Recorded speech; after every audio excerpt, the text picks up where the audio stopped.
we left off the Disaster Brigade, or the Risen. Our adventurers faced a mighty foe. A foe bigger than most that they'd ever actually done battle with. And with a bit of luck and some ingenious spell work, Princess burst through the chest of this tree monstrosity and sprayed Kali with sap and ichor as the treant screamed this guttural, broken, druidic, just a death cry as it falls back and starts to decay. And from it, the decay begins to spread through the ground. As this creature just starts to gurgle and bubble. We should probably stop this. And it starts to spread through the ground. What shit. do you guys do? The guardian, the spirit guardian, is still there. It has not attacked you guys. It is just standing there. It looks about as beat up as the tree thing does. Like, it's mostly rotting. And it's just standing there staring at all of you. But, yeah, its eyes are that flaming, crazy red color, but it has not done anything to attack you guys. But the decay from the corpse is spreading. Hey, spirit guy, how do we stop the decay? It does not respond. Go ahead and make an insight check. Okay. Let's see if I have a bonus in that. Hold on. Is it an animal? I do. I have a +6. Cool. Alright, 13 plus 6, 19. Okay.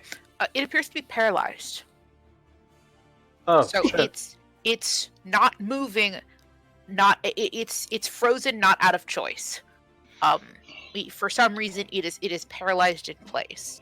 We saw something. Does anyone have dispel magic or something? We saw something on what's Yeah. his name's hand, didn't we? Pot and you. Yeah. Yes. Can Yeah. we- There was something sparkly on the stump creature before it became the tree creature. Can we look Well, let's through give the it tree back to him. creature to try to find it? Make But an investigation check. Isn't that in the middle I of the would like rap? to. It is, I would but like you know. to. I would like to So- make one, two, or either 6, if I could. Yeah. Who? I Yeah, wanna so look who too. is Well- making the investigation check? Vero, you're still stuck in the vines over there. Yeah, You need Vera's to still get stuck. out, and everyone else is spread out. You need to come towards the dude to Yep. look for it. Yeah, That's Rose is Thank gonna you. make her way over to Ooh, that was pretty the, good. the, the Shit. tree and try to investigate. I got That's 18. what back. totally knows. I just forgot. I got it. 20! Well, I guess I don't have to roll. Pro Never tip. mind. So all of you guys are starting to get over there, but Rose sort of almost epic style knee slides to the rubble and begins digging through the rotting, decayed tree material. It's like it's squishy. It's gross, Rose. It's like an old pumpkin, right? Yeah, it's very much old pumpkin vibes. You are not unfamiliar with how fertilizer works and what it feels like. This is like, it's got that same fertilizer stench, but also the feel and texture of a rotting pumpkin. It's not a pleasant experience by any means. And the soil underneath you, that rotting plant material, also has that icky, sticky, decaying plant vibe. Gardening wasn't really Rose's thing, but she definitely helped out around the orchard. So she's able to, while it is really, really gross, she's able to like hold her breath long enough to try to search for it. So, I'm going to need you to make a Constitution save. Okay, figured as much. Yep. Just checking what my Constitution is. 18. 18. Okay, cool. You saved. So you only take half damage. But you do find the ring. In the process of this, you will find the ring. Okay. So just so you know.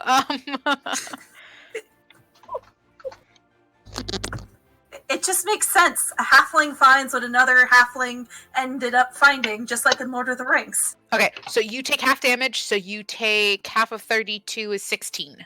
Jesus. Okay. Wait, why is she getting damage?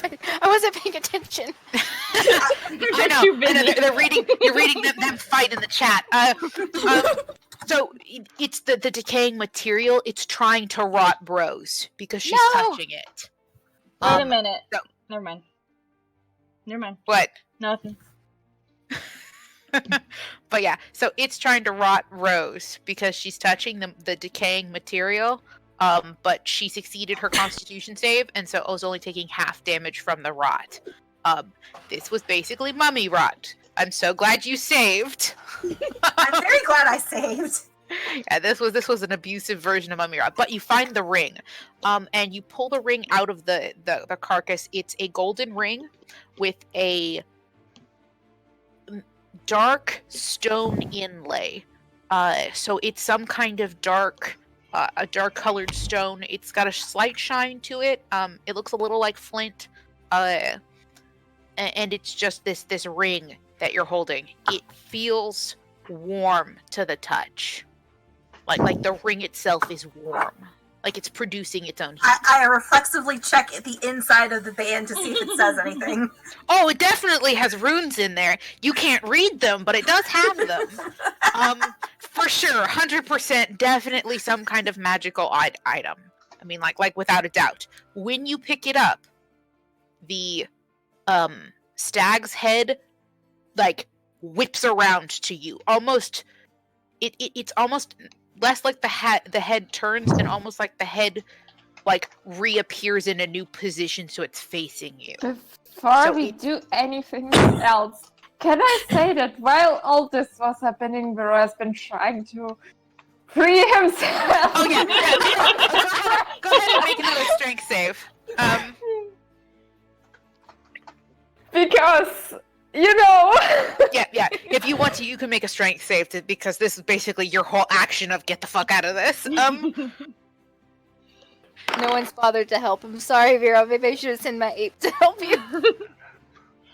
Oh, we just think he's merging into the ground, remember? He's just doing a spirit thing. He's becoming one with nature. Ha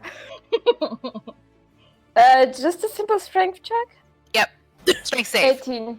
18? Oh yeah, you finally, you're like, fuck this, and you break out of the vines.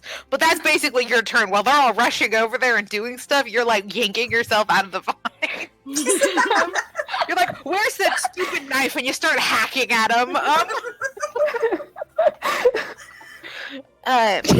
But Rose, you guys all can still tell the rot's still growing. Okay.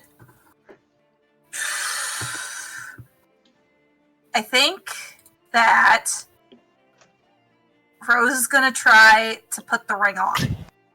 Okay, so you're just gonna put it on. I mean, I don't know, because like the rot is spreading and It is. It's definitely connected to the ring, but like, Do you not want... Would you like to check it first? Detect magic. I can dispel magic. Everybody. Actually, I think I do still have detect magic.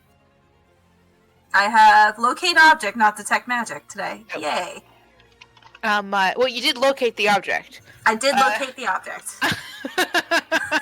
For good that does. Yeah. I do have dispel magic as a domain spell though, so I could cast that to see if that helps. Yeah, so you could try to cast dispel magic, but again, the stag is looking at you.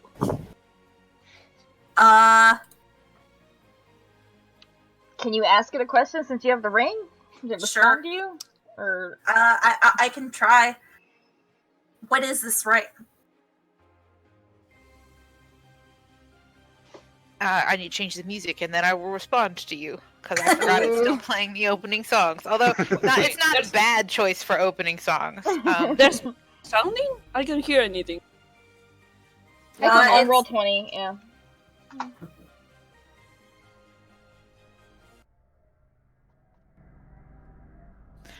The stag looks at you, and from all around you. Again, the voice emanates from the forest itself, not from an individual location. It's like 360 surround sound, kind of voice. Mm-hmm. It is the source of pain in my forest.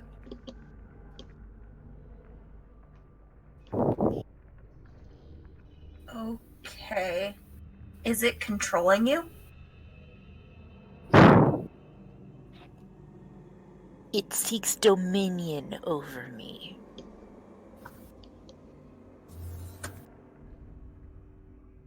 Ask him if we can just simply dispel it. Can we just dispel what the hold that this ring has on you? Or is there something more that needs to be done? You can release me from its grips. Rose looks over to Sarabi and Pietro. I don't know. Are you going to try to kill us if we do that? It doesn't respond to you. Can Your- you? Is it? Well, I think it's only responding to Rose. Whoever Yes. has the ring. Yeah. Yeah. Okay. Are we even hearing what the saying? Or, Yeah, or that on your I'd like own? to. Yeah, we're like right by him. Oh yeah, you guys all can hear this. So Okay. you guys all can hear the voice. I was but say, it especially is you, Sarah, you're only- sitting right next to him. Yeah. It's only responding to us. For the record, the black arrow is still sticking out of this thing's heart. Like that arrow has not shifted anywhere. Black arrow right through its heart. Again, the arrow looks like a silhouette. Like it doesn't look real, but it clearly has some kind of arrow sticking out of it. I wanted to check that. Actually, what everybody is watching. Sure. Yeah. Ring, but- Well, he's paralyzed and can't move. Yeah. While it can like Don't worry, Could he be. can kill with his Let me brain, like- I'm sure. I mean, for right now, he is stunned, and while the poison is spreading, he seems to be listening to Rose. So, for the moment, go ahead, do it. Bill, do it! while he walks back. Do it. I'm just imagining, do it. He's like getting away from Fireball distance. Okay, so are you just investigating? Okay. Yes, I want to make that arrow. Okay, roll an Perhaps a investigation dumb check. idea. Detect good and evil wouldn't do anything on the ring, would it? Because it only tells you about fiends and celestial things nearby, and if something's been desecrated or not, right? Yes. Yes and no. The ring, you really don't know the properties of the ring. Oh, shit.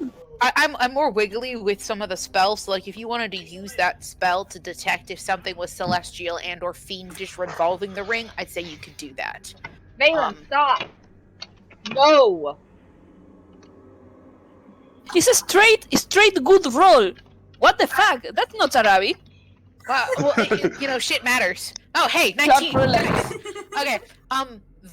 The arrow looks like one of yours. The silhouette is something you can recognize. The way the feathers are tied, it looks like your arrow, Valen. like the one that shot it in the ass.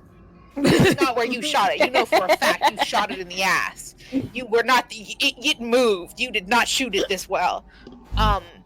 But the arrow seems to be, in its heart. It's got that void around it that looks very, very similar to the growing decay. That the way the void on its chest looks, it looks like a kind of the same kind of black rot that seems to be around its heart. And you, since you're so close to it, you can see that rot is actually spreading on the creature's chest. Slowly, the same way it is spreading on the ground. By the way, it's almost uncovered the whole area that you guys are standing in now. It's spreading, but on Rose. the stag, it's moving much slower. I really want to reach out and grab that thing, but Kali's Again, going to it's kick not my ass. moving. It's not moving. It's only responding to Rose. If you're gonna do it, you might as well do it now. Do it. I'll do it because Okay, make me a strength check. You're trying to pull the arrow out.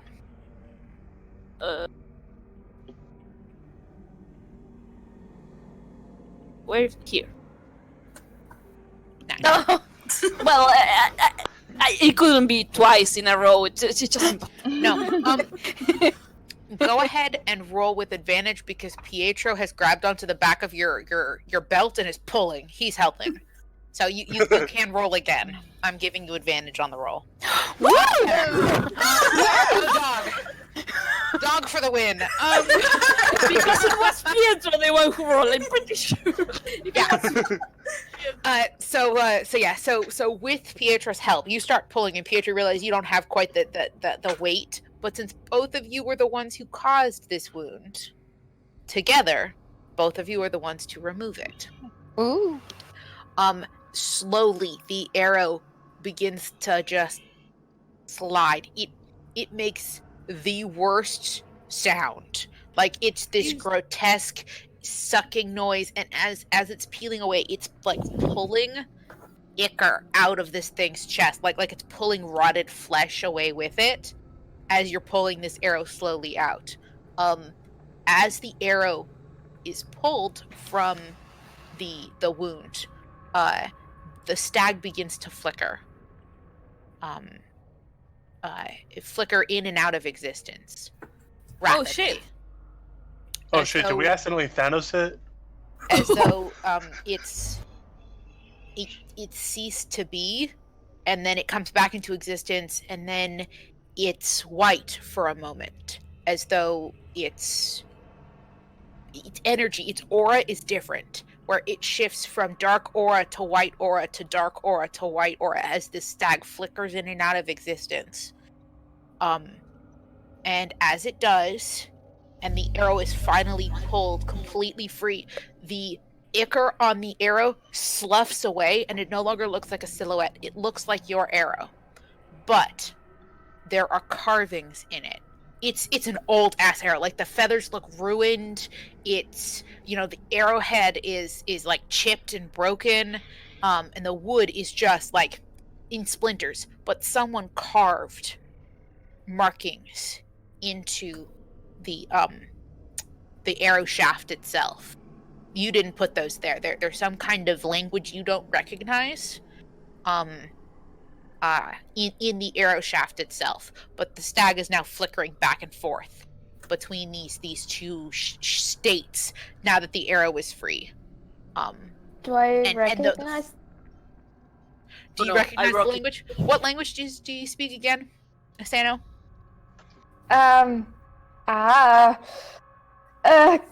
Sorry. I can cast comprehend languages. Yeah, But don't do that unless it's that needed. too. Yeah. What do you mean it's... Well, in case one of us can read it, if one of us can read it, there's no point in you using a spell slot. Especially since we don't know if the fight's over. Celestial, Common, Druidic, Dwarvish, Elvish. I can Sylvan. You can speak Sylvan, right? Rose, what languages do you speak? Common and halfling. Okay, and Pill, do you have any extra languages? Abyssal Draconic. Okay, alright. No, none of you guys recognize this language. Oh shit! Now, this can is I cast comprehend languages? Yeah, then you can do that. Yeah. Okay, now I cast comprehend languages. Okay, it's infernal. So the language is infernal. It's the language of I believe infernal is demons. Infernal is demons. Abyssal is devils. So it's the language of demons. And it's carved and etched into this. It's a spell that it's a link spell. Wait, is it infernal designed- devils? Yeah, No, infernal is free. Yeah, No, Abyssal's demons and Abyssal infernal's is- devils? Yeah, sorry, infernal is devil. So yes, it's Okay, devils. yeah. It is a devil. It's a contract. Because it's devils. Devils are contracts and demons are not. It's a binding contract, basically. That is it's written down, indicating that this item is being bound to another object. I wonder what that object is. But yeah, it's indicating that this arrow is being bound to another object, and it's causing the two to be linked to each other. Now that the arrow is free, it still has the link, but it's no longer affecting the stag, and the stag is now just rapidly coming in and out of existence. Sometimes it looks like a stag, sometimes it looks like an elephant, sometimes it looks like a horse, sometimes it looks like a dog, sometimes it looks like a bird. It's just like rapidly changing shapes, and the rot suddenly just expands. Like it's now just spreading crazy fast. Oh shit! The trees around you are like decaying and falling apart, and the earth, the ground just shifting underneath you. Vero, Sarabi, one of you do that growth thing that you did earlier. Can I dispel the arrow? Druidcraft? Okay, Let's take the Sarabi. ring too. I'll help. I help. I will try to cast. How about Sarabi? You try Druidcraft. I try to dispel the ring. After that, I'm going to help you. While you dispel the ring, I dispel the arrow. Are you the only person with dispel magic? Don't we have someone else that can do it? Well, you focus on the Druidcraft. Yeah, you focus on the Druidcraft. Yeah. Yeah, I will help. Everything together. I will assist Sarabi. I go ahead and use my Pearl of Power to get back a 3rd level spell slot, and then I use Dispel Magic on the ring. Okay, so you're going to dispel magic on the ring. What's Pill doing? All right, I just kind of go through the list. Dispelling the arrow. Dispelling the arrow. What are what's Callie doing? Is Callie just like chilling? She doesn't have any fucking magic. Callie is moral support. What is Rose in case anything happens? You guys go. Yeah. What's Ariente doing? So everything started decaying rapidly, right? And so they're going to do Druidcraft. I don't know. What can Ariente do? She can cast Prestidigitation, made the grass look You can also inspire them if you want to. Yeah, Oh, play, right, play inspire. Eye of the Tiger. Okay. So Ariente's inspiring you all. Poisoned Sarabi and Vero are both trying to cast Druidcraft together. Mm-hmm. Yeah. Okay. All right. I'm not gonna have you guys roll for spells. What I'm going to do is I need 5 rolls. From Ariente, I need a performance check. From Pill and Rose, I need you both to make or Pill make an Arcana check, Rose make a Religion check, or are you which are you? I don't know if you have bonuses in Religion. Do you have bonuses? I do not. Religion is higher than Arcana, though. Okay, then go with Religion. And then Vero and Poison, I both need you to make nature checks. Nature checks, okay. Mm-hmm. Oh, Oh, hell yeah, nat 20. Hell yeah! I told you 2020. Not 20 years. I got 18, by the way. Okay, so Ariente, what'd you get? 15. 15. Sarabi got an 18. Pill got a 20. I got and 18. Rose got an 18. What Vero get? 11. 11. Okay. Hold on. I need to roll something. I'm scared. Guys, roll initiative.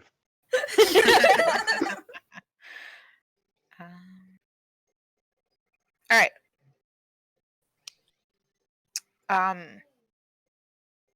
As the ground shakes underneath all of you, and you guys are jumping to cast spells and to inspire others. Kali, you catch Pill as he's focusing in on the spell as the earth shifts as though it's under an earthquake, and you manage to keep them stable while they're casting, so they don't have to break concentration. And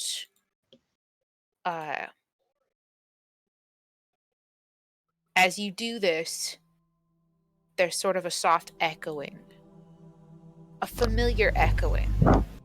One you all remember from weeks ago.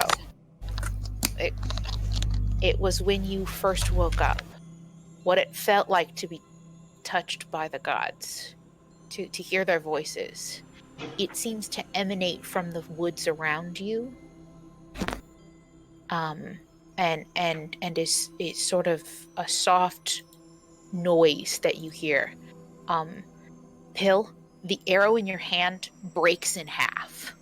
It just as you were casting the spell, it breaks.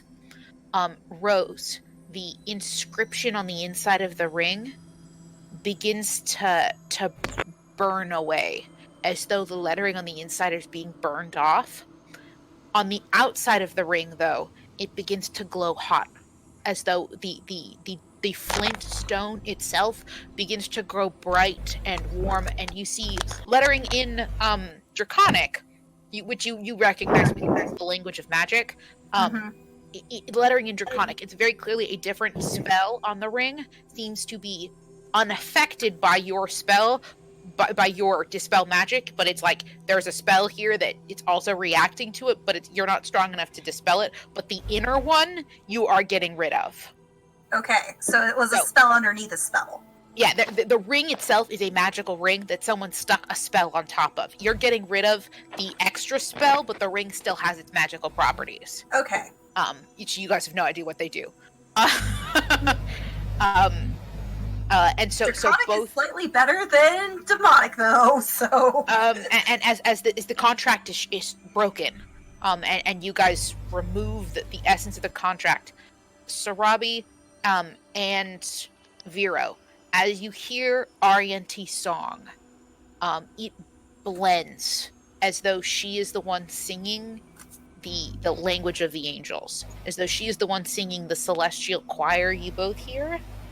They layer on top of each other, almost like an echo chamber where they're building, but they never fall out of sync. And it gets louder and louder and louder, and then flowers erupt across the ground. Just a cascading wave of life chases the decay. And from both of you, as the epicenter of this, Vera, you feel life return to the forest. And the guardian, and the spirit guardian, stops shifting. And standing before you is shiny. a proud, tall creature.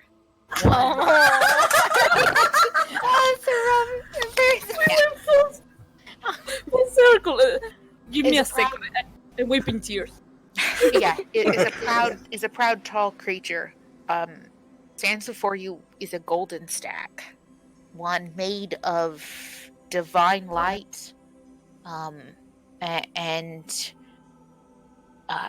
it breathes out a sigh, and with it you watch as its breath turns to butterflies, as its breath itself creates life. And they skitter about and away from it as though it has let out a great sigh of relief.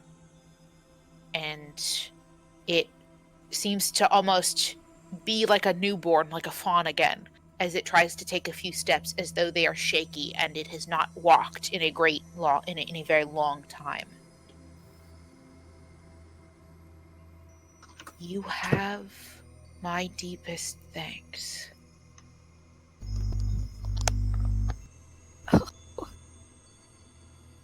I have been trapped for many years. I was facing an enemy. I know not where it came, but when it arrived in my forest, I thought I could contain it. But then creatures of man and creatures of the realms below appeared, and I began to lose the battle. And I fear what may have become of me had you not returned.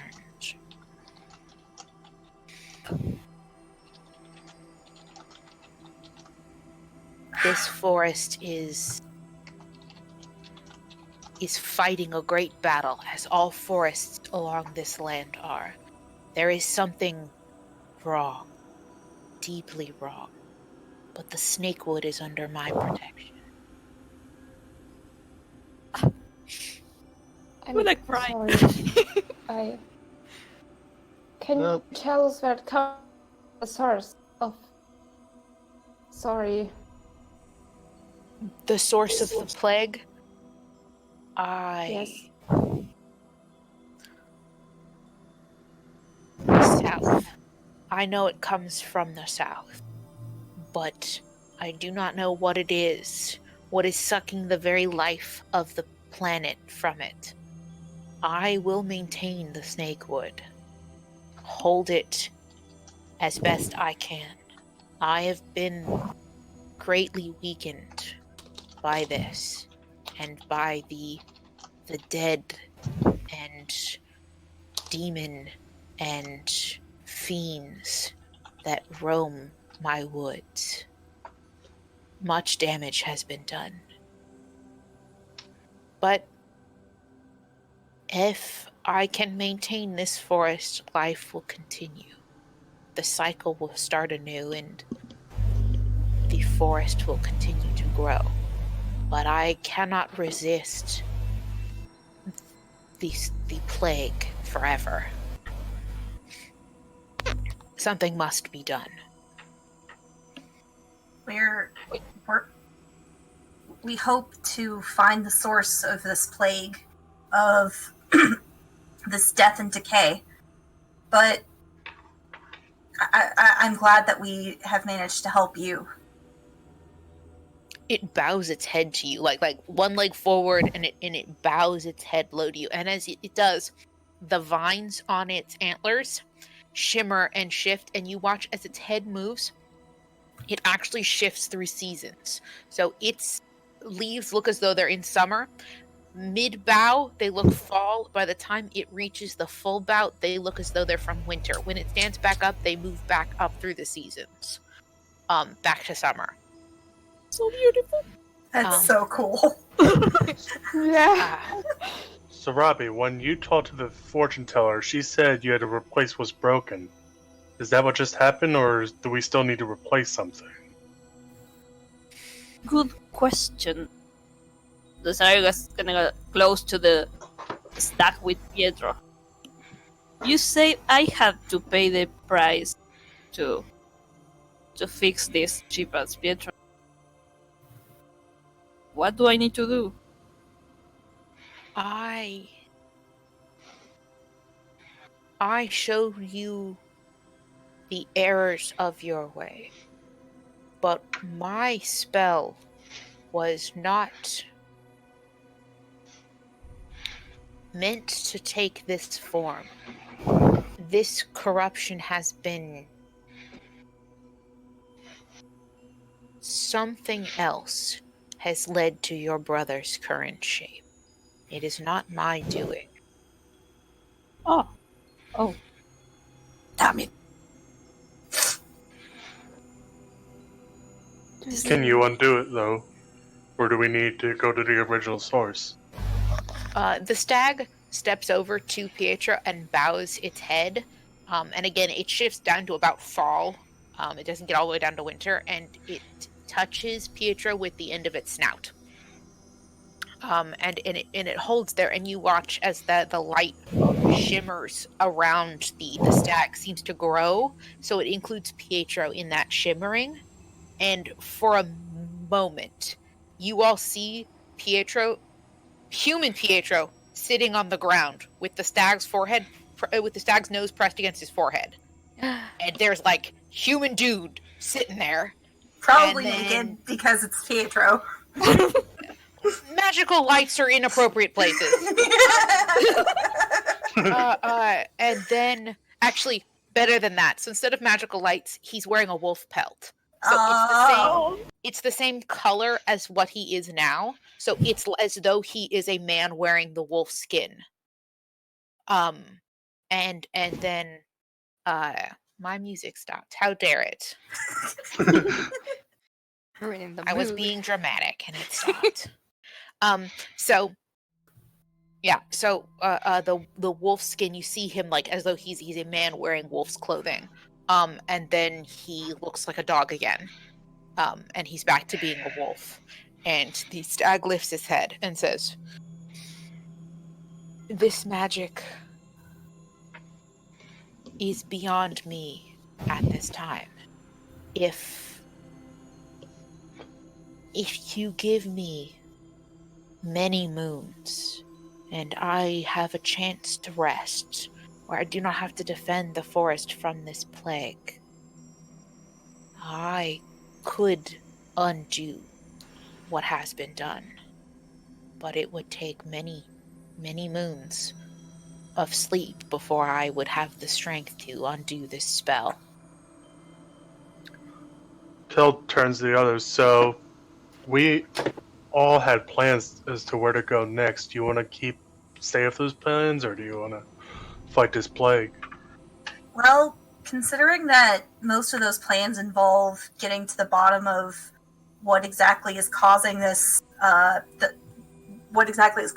plague, if we stayed here long enough to break the curse, it would just be a bandage. We wouldn't. The forest spirit would still have to defend the land. Defend from the plague, yeah. And it could, and for all we know, in a few months, this plague could be even worse and be even more potent. So, are we willing to have that? She turns to Sarabi. What do you want to do, though? It's not like we have many choices. No matter where we go, we're gonna have to face this at some point. If I may recommend, though I am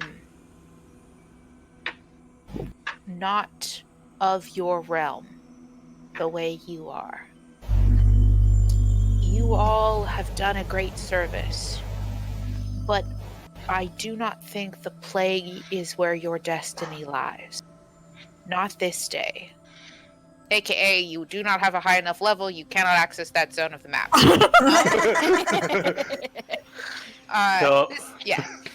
We were still going to go north anyway. Yeah. Can you explain to us why Kate or Ariente's a zombie? Okay. Stag turns to Ariente. And again, forehead touches. So soft, cold nose boops your forehead from the stag. And with it comes it's like grief almost, but it's a sense of understanding rather than just grief. It's like the acceptance portion. If you went through the 5 stages of grief, this is what like acceptance would feel like. This is the moving on portion of that emotion, but it's still a sadness. And it just washes over you, this accepted grief, and you feel the same sort of presence you do when you have your dreams with Kalemvor. It's that same kind of you aren't on this plane, you are somewhere else having that conversation. And the rest of you, when you see this boop happen, Ariente looks different. She looks as though she, you know that silly 3D effect that you see where they like put it on a t-shirt where it's got like 3 or 4 people and it like has it like zoomed out? Ariente looks like she is 4 or 5 people standing in different, slightly different locations to each other. All like one is like an iridescent, shimmery, translucent blue. One's like a shimmery, translucent green. One's like a shimmery, translucent orange. One's like a shimmery, translucent violet. So like there are several of her that seem to be overlapping in this plane. She's glitching out. Yeah. So that's what all of you guys are seeing. and Arianta, you feel this deep sense of just acceptance, as though this is where you're meant to be, despite the sadness that is associated with what has happened. Oh. And the stag lifts its head and goes, "She is the champion of death." What does that mean? The stag looks at you confused. It said she was the champion of death. She doesn't know how much more detail he needs to go into this. Well, explain to us like we're 5-year-olds. We are not really smart.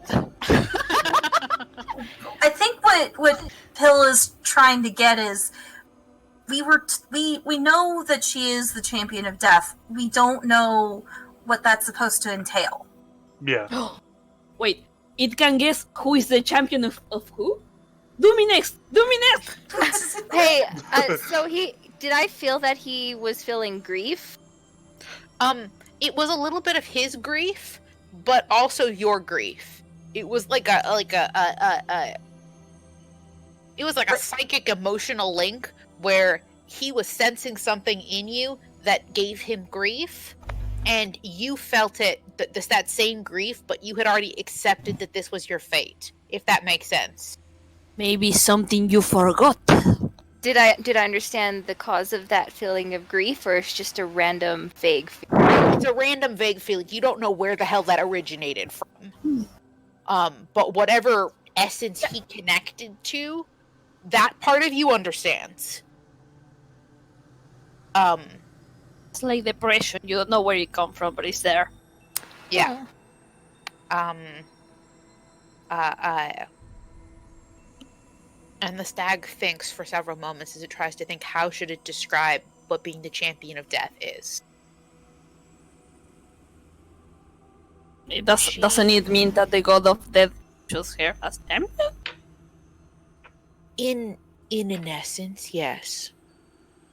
But more than that, Kalemvor has given her a task. One she was fated to complete for him, as all those touched by gods must do.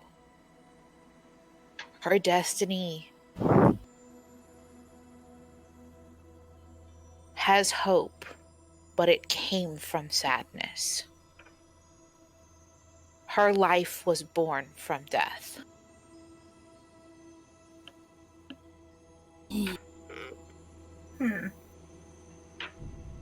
Guarantee's confused because she doesn't know what he's talking about. What? Nope.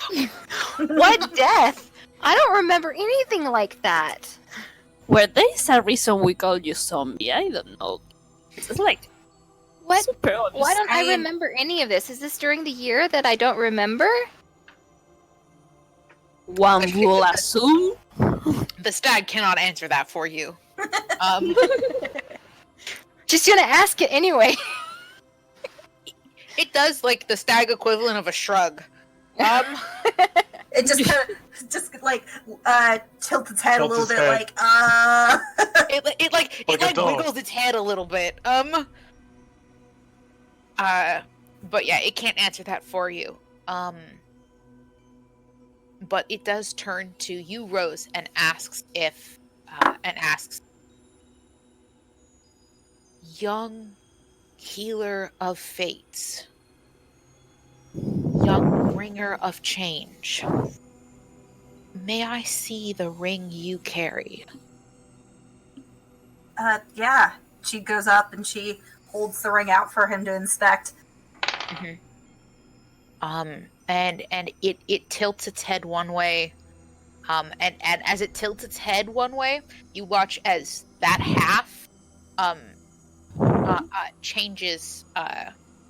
Those leaves on that half become a different plant. So like they're all ivy still, but like the leaves look different. It just like shifts to a different kind of leaf, and then it tilts its head the other way, and then the other side is now a different kind of leaf, and then it looks back forward, and they're all still the same leaves again.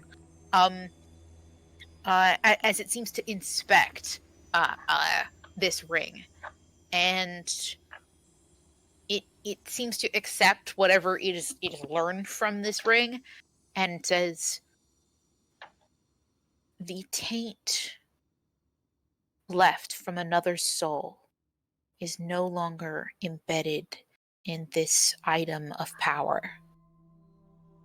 Rose lets out a sigh of relief, like, oh, thank you. Thank goodness. Thank Avandra. Magic item. Whoever embedded this spell into this ring made a great many deals. They fragmented themselves in order to make such a binding device. Only those of the lower plane would deem that a worthy way to do business, to conduct themselves. Soul selling. It is. And he looks disgusted. He's like, oh yeah, Rose is also insulted. Yeah. Rose is also pretty disgusted by that. By the idea of soul selling. But the stag looks, just kind of looks from you, Rose, and then looks to Sarabi, and says, "But this ring, if the fates are right, Changebringer, you must give it to the Wanderer. It is hers to hold." Rose looks over at Sarabi. I am the Wanderer? That sounds so cool. She was just told by basically a god, hey, this belongs to your friend. So she takes the ring, hands it over to Sarabi. I guess this is yours. Sarabi, Okay. when you take the ring, Yes. and again, it still feels warm to the touch. So, like, just holding the ring, it's not too hot to hold. It's just like it emanates warm. When you hold it, for a moment, you see the tarot card of strength sitting in your palm. The same one that Zila passed out to you. It looks like the tarot card. And then that image vanishes again, and you just see the ring remaining in your palm. And the stag says, "Take the Sparks Dance with you on your journey. May it prove useful." Wow. Like, I've done more stupid things in my life. And then she puts on the ring. You just stick it on? Okay, cool. It's warm. As far as you know, it doesn't do anything. You were cluing in. You were going to have to attune to it to figure out what the hell it does. Okay. Or find someone with the identify spell. But yeah, so he's named it the Sparks Dance. Sparks Dance. Then Here, and sorry, I have a handout for that. good. Because Yeah, it's. I don't know if you say dance or dance or English. Yeah, it's dance, like dancing. Okay. Perfect. And then let me stick this in your journal for you. But I should only look once I have attuned to it, right? No, you can look. It doesn't have the stats in it. Like, you don't know what. It's not posted in there. Those are in my notes. It just has its description. And Why a picture. do I have so many things? I want to see what it looks like. Hold on. Here, I can upload the picture for you all, so you can all see what it looks like. I'll put it in the game chat.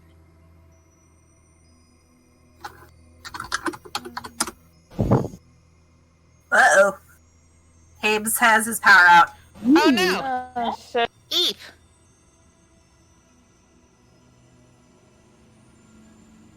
Oh, damn it. Oh, what? Darn. Well, since mostly we're just going to be leveling, I don't get it. What happened? May I say that Pill's power went out. mhm. I mean, Habe's power went out. I mean, Pill doesn't have power. He's No! all you know. Well, given how much he breaks the fourth wall, you can kind of break it back and forth.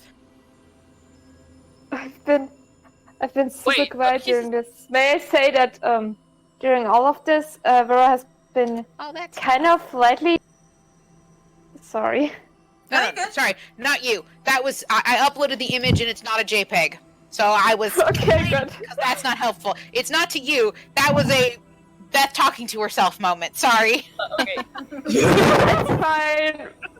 I just wanted to say that Vera has been like almost slightly bowing the entire time and didn't dare say anything because that's a forest spirit. So I wanted to make another question. Mhm. So she goes, so you don't know who put this ring in there. Do you remember how that arrow got into your chest? Because it looks like one of my arrows, but I definitely didn't put those carvings on there. It was.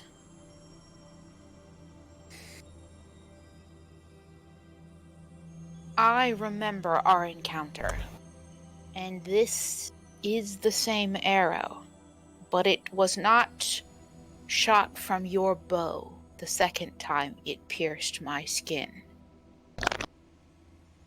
Did you know you are the only person who has ever managed to wound me? I'm really sorry for that. Once I was much angrier with you for such a act of idiocy. She isn't exactly 100% sorry, just say. But your abilities, your capabilities are very impressive. What you are able to do, how you move within the woods. I could not detect you. It was as though you were part of the forest. That is a powerful gift, one you should value. I believe when I plucked your arrow from my rump, that He said rump. another being found this arrow, and he nods to the broken one, and used it to strike me again, for it could. You caught it. It was tainted with my blood, and in my hubris, I did not think another creature would be capable of striking me. But another hunter did. One who, with that blow, delivered the control to the ring. My years became a fog of hatred and pain. I understand why you mortals grieve the way you do now. I understand what an arrow should feel like, what losing loved ones feels like. They were the emotions of another creature being imposed upon my being. A forest is not meant to hate. A forest simply is. Do we even know if Honeydew could shoot arrows? Just ask. No, as far as you know, Honeydew was a shitty druid. Oh. Okay. A shitty druid who got who got so tempted by power that he was like, I'll go do that, thank you. And has a very terrible writing style. Yes. Oh wait, what happens now with all the ghosts in the forest? I will watch over them. I shan't shun them from the forest, but I will invite more. I will invite others to my forests. Those who can help them move on, purify them, and give them freedom. Good enough for me and we lost Soul.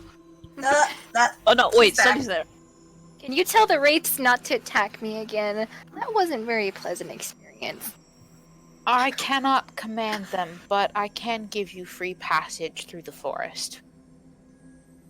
Again, super good enough for me. Uh-oh, she's gotta get... Who's gone? Soul. She's back. No, the Soul is there. It's the other Soul. It's the... Soul 2. The Soul 2, which means that she's off her phone. Oh, the mobile Soul. Ooh. Yep, that's the ring. That's what it looks like. It has like bark, right? So it's flint. So the inner layer is like flint, but the outer ridges so the inlay is flint, but the outer ridges are gold. And the runes that were part of the ring itself that make it a magical ring are appeared on the outside on the flint part. The curse part that was on the ring on the contract was the inner part. So the inner runes are gone, but from what you can see right now, you cannot distinctly see the outer runes. They're not there anymore. The ones in Draconic they're not currently visible. They seem to be visible depending on what's being done to the ring. So like if you activate it, they'll probably be visible, but at this time they are not. Throw it in a fire for a little bit and see what happens. Good idea. Wizard, the fireball. I'm gonna hold it right here. Maybe when we're out of the forest. I would recommend that, yes.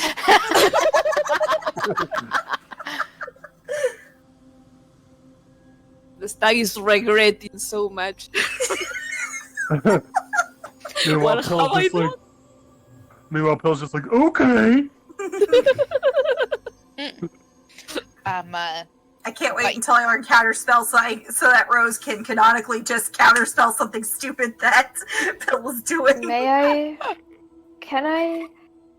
I'm sorry, I don't mean disrespecting. You have been very kind to us, very understanding, which it isn't, it certainly isn't as expected of you, but do you, I might be, asking something you could know, but do you know of the general healthiness of other forests? Could you perhaps answer a question I have in that direction? I am attuned to the earth itself, to all of the plane.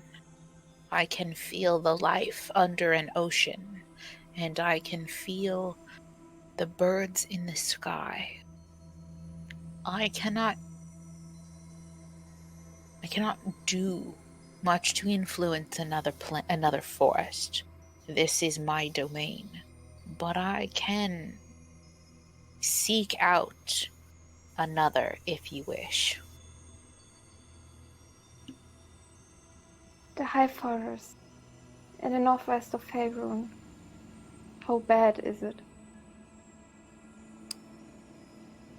It bows its head for a moment, and you see it close its eyes, and you watch as the light from between its antlers seems to pulse a little bit as it casts some kind of spell, and you feel the wind rustle and rustle leaves and the flowers in the basically meadow you've created right here. And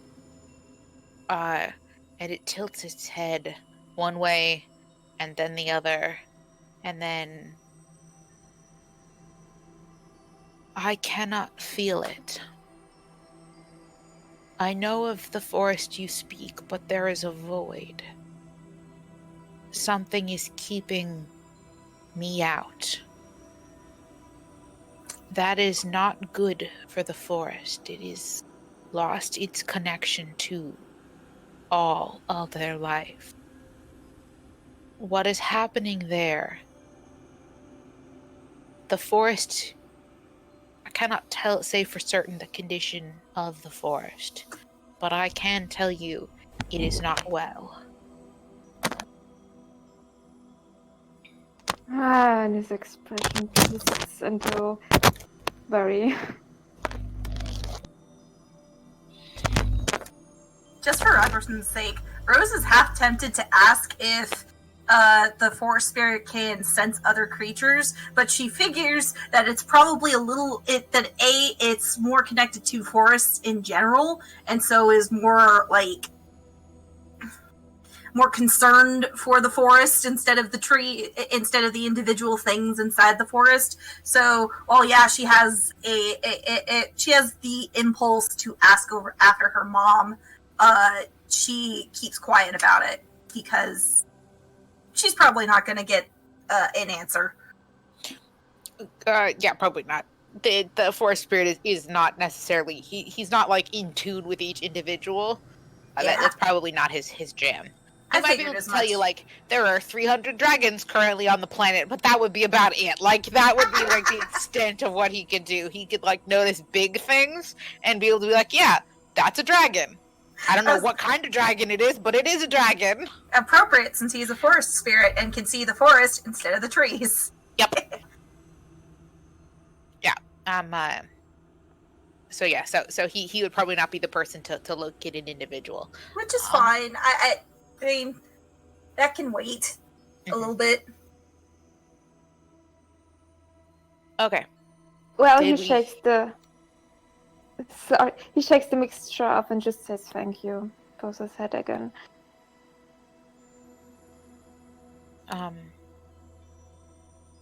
Does anybody have any other questions for the forest spirit? I don't know if Soul does.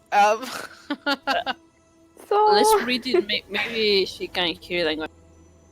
No,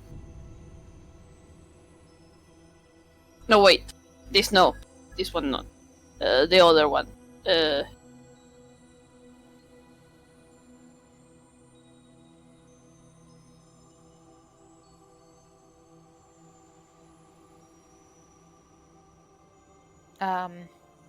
But yeah. She also might not be able to answer since she's getting her husband. Yep, or I think she's dropping him off or something. Couldn't remember. One or the other. Yeah, but maybe it's just in case. Just in case, yeah. Tell you what, I'm gonna give it 5 minutes. I have to run to the bathroom really quick, and we'll say that if she does end up having questions, we can retcon it and say that she could ask them. Because it's not fair for her not to be able to ask any questions if she has them. So I have to run to the bathroom really quick, so we'll give her 5 minutes to see if she texts back. If not, then we will move on, proceeding, like the next step of whatever you guys are doing here in the Snakewoods. Okay. No. Meet you at 20 or 21? 20. Okay, cool. Alright, be right back. Thank you. Break!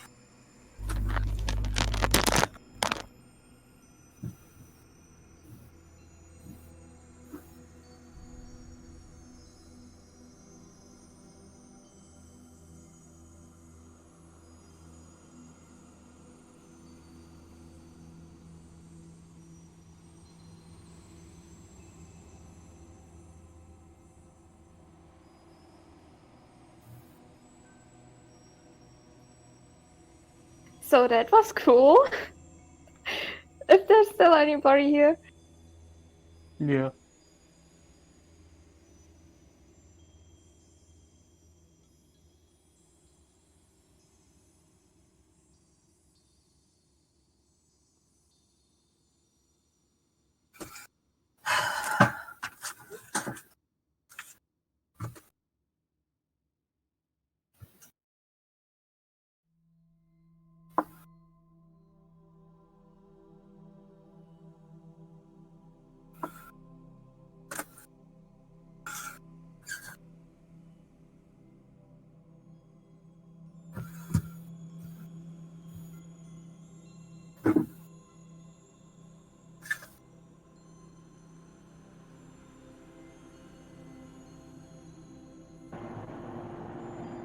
Hey, can you guys hear me at all? Yeah. Yeah. Okay, got it fucking work. Bluetooth messed up. Uh-oh. Sorry, I'm currently driving. So, Well, we were wondering if you had any questions for the zombie, for the stag. The zombie. the zombie. Well, Oh. it's not a zombie anymore. For the beautiful forest spirit. I had a hard time. I heard most everything, but I couldn't, since the attention's not completely on the game, because I had to drive and deal with my children. My husband's a child. The stag said that other forests are struggling, right?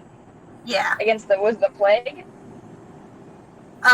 Basically, the conclusion is we're not strong enough to face off against. Well, yeah, no, I get that, but he just said it's struggling against the plague rot. Yeah. Okay, didn't say anything about them having a similar situation to what he does. No, he did not say that. I'm pretty sure that it's because it's a unique case where somebody specifically went out to bind it.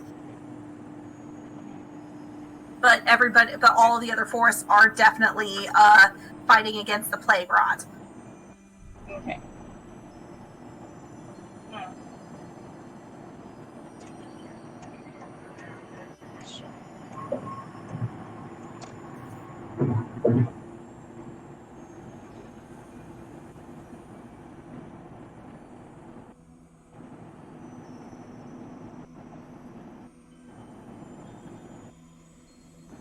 Anything that you would like Kali to say or to think or to do?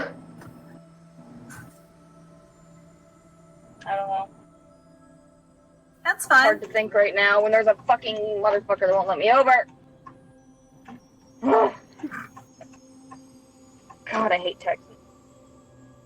Agreed, on occasion. I hate drivers, not just Texas. There's that, drivers. yeah. I feel like the entire state of Texas has the worst drivers. Well, I've seen Florida's the worst, I think, out of majority of America. Maybe Fair there's enough. other places, but I've New seen Jersey. Florida, New Jersey, man. Yeah, New Jersey's very fucking bad. There's so many. Oh my god. There's so many douchebags, dude. I'm not going to say California has the worst drivers, but there are a lot of people, and so it's Oh, hey, less Tyler's of... back on. So it's less that there are a bunch of people who suck at driving, and more that if one person sucks at driving, it fucks everything up for the rest of us. Yeah, that's like... I'm If one fortunate idiot enough- slows down to merge. I'm fortunate enough to live in a place where I reach everything with public transit. So Oh, that's while nice. it isn't as reliable as driving yourself, well, in most cases, sometimes driving yourself isn't that reliable either. But I'm kind of happy that I live in a city that lets me do that because. Yeah. If I had the opportunity, I totally would use public transport, but unfortunately with Dallas in particular, public transport is basically, okay, you're going downtown, and that's about it. Yeah, I'm aware. That's why I said I'm fortunate enough. I'm back. Did I miss something? Nope. Nah. We're talking about sucky drivers. Fucking drivers. I was saying that I couldn't think because I'm too busy fighting other drivers. Oh. Yeah. Oh. Well, if you come up with a question later, like tomorrow, and you're like, just tits. now. Yeah. I did just now. What question? Since I just parked my car at home, finally. So I don't have to fight anyone anymore. Shit, how do I word it? It's gonna be a little random because it really doesn't have anything to do with what we were just talking about, but I just thought of it. And he probably doesn't even have an answer. But she'd ask him if he was... How long ago Was he affected by this ring? Thing? Many day cycles. He means many years. You're Yeah. guessing from the way he's talking about it, but he does not have a way to count time the way you do. Precise. Okay. I mean, we already have a good guess because we looked in the because of Honeydew's journal, and we know that it was at least 80 years ago. Yeah. So, the stag though can delineate. It was struck with the arrow, and then time passed, and then the ring began controlling him. So this, whatever this was set up before, like set up before Honeydew arrived, if that makes sense. So yeah, because Honeydew's journals talked about the arrow. yeah. Mm-hmm. So the arrow was there already. Yeah. So it had already been struck with the arrow, and so he had been running around with this arrow in its chest that it couldn't remove, for a while. But it knows that what you were referring to as Honeydew is the only creature to ever hold the ring. So Honeydew's been the only person to have it. There has not been another person, but the arrow and the ring setup has been set up before Honeydew arrived in the forest. It was just sitting there waiting for someone to find it and get corrupted. Yeah, it was like a trap. Yeah. Okay. It's this. The other question's random, like I said. But she's gonna ask if he's obviously aware of everyone who lives in the woods. Mostly. Who frequents it. Yeah. Yeah. Asks him if he was aware of their little camp, home, whatever you want to call it. Mm-hmm.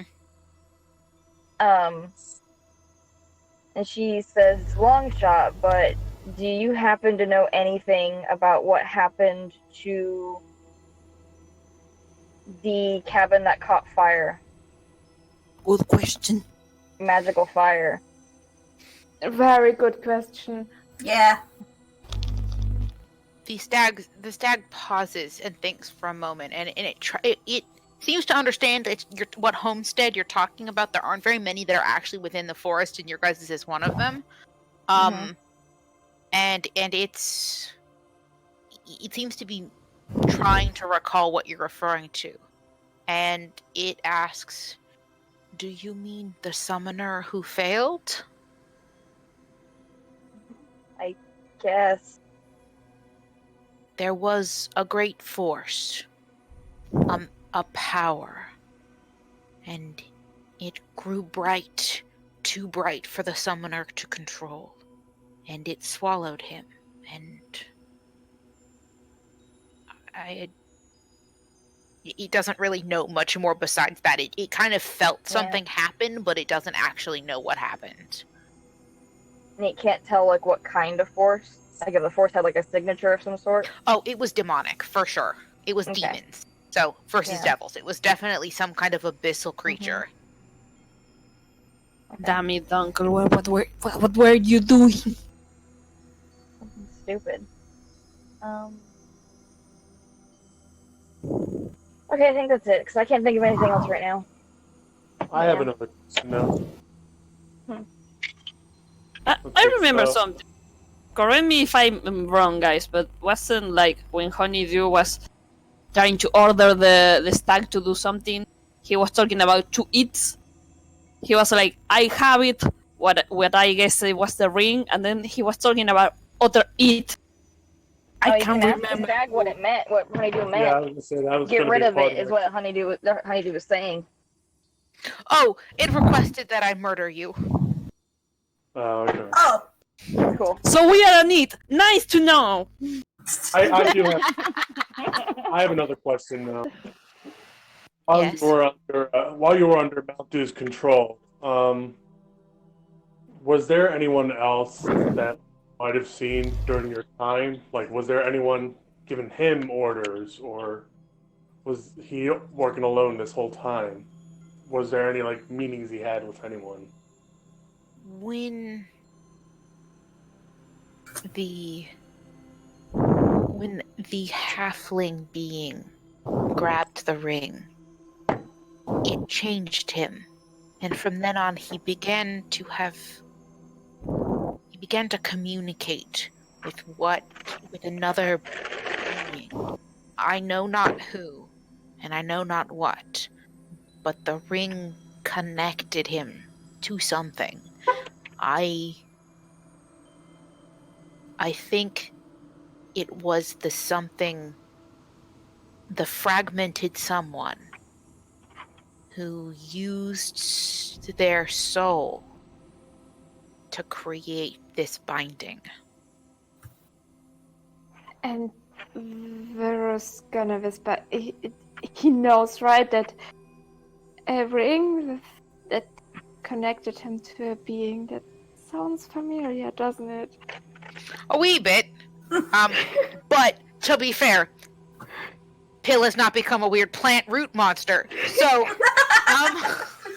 At least not yet. Not yet. Yeah, Pill has not become a weird stubby root monster. So, but yeah. Give it time. Now you do have some understanding that the ring is a complete soul. It's an entire soul, at least from your understanding. Now you didn't know exactly that souls could be fragmented until about this point, so all bets are off. We just need to find the other 9.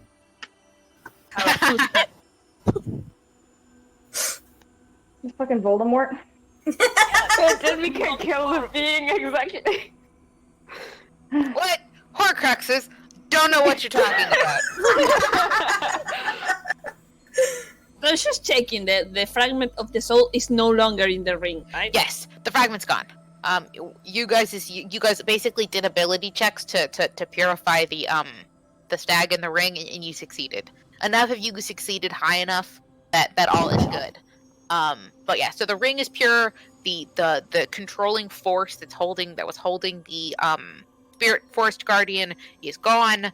The ring is just magical now. It's just a magic item. We did nice. Watch us terribly fail next time. Yep. But yeah, so some kind of devils were at work at creating the binding spell, but the stag does not believe that a devil. Nice song. Thank you. Does not believe Hello. does not believe that the devil it was not like a devil's soul, because devils don't really have souls the way D&D works. So it was not like it was some kind of being from the mortal plane that splintered their soul to create the magic, to activate the magic. Some mortal would pact with some devil to do this shit. Yep. Through ring. Really, devils have no souls? I thought they were like angels who just got corrupted in the demon fight. They are, but they're celestial beings, so they're not mortal. So I guess they don't have a mortal soul, if that makes sense. Because you can't harvest an angel soul, you can't harvest a demon soul, but you can harvest people's souls. Because they're just plain mortals. Yeah, so I guess that's the delineation. When you kill a demon or an angel, their souls are not. They're like dispersed back into the ether. And human souls are then sent to the astral plane, so they remain an entity. I guess that's the best way to think about it, is that the demons cannot trade their own souls. So whatever, the demons and devils can't trade their own souls. So whatever created the ritual had to be something that had a mortal soul.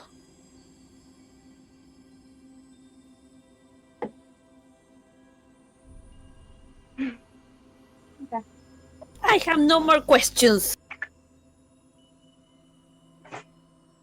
Yeah, Rose looks at everybody else like, is there any other questions you guys have? I don't have anything.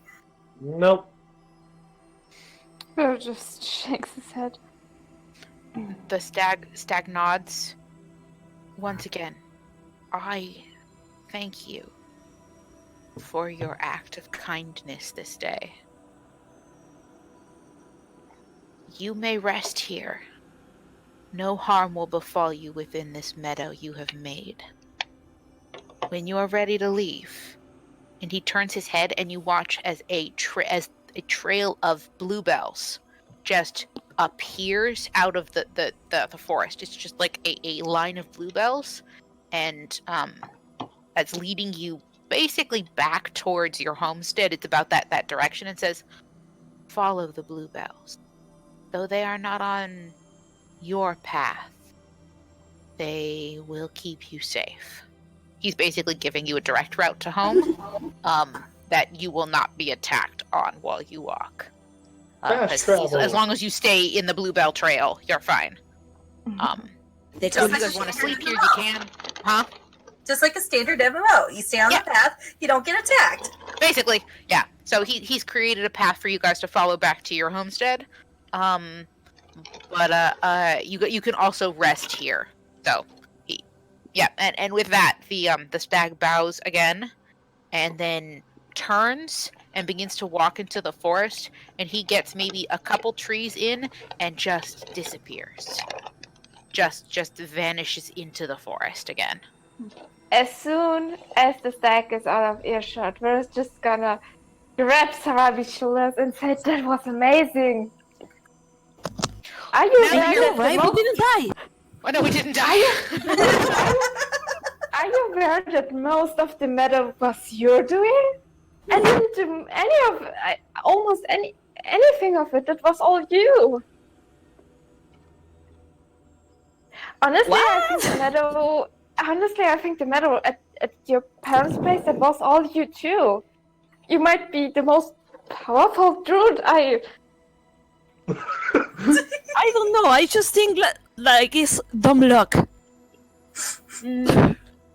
Vero, by the way, you recognize now that you've met the stag,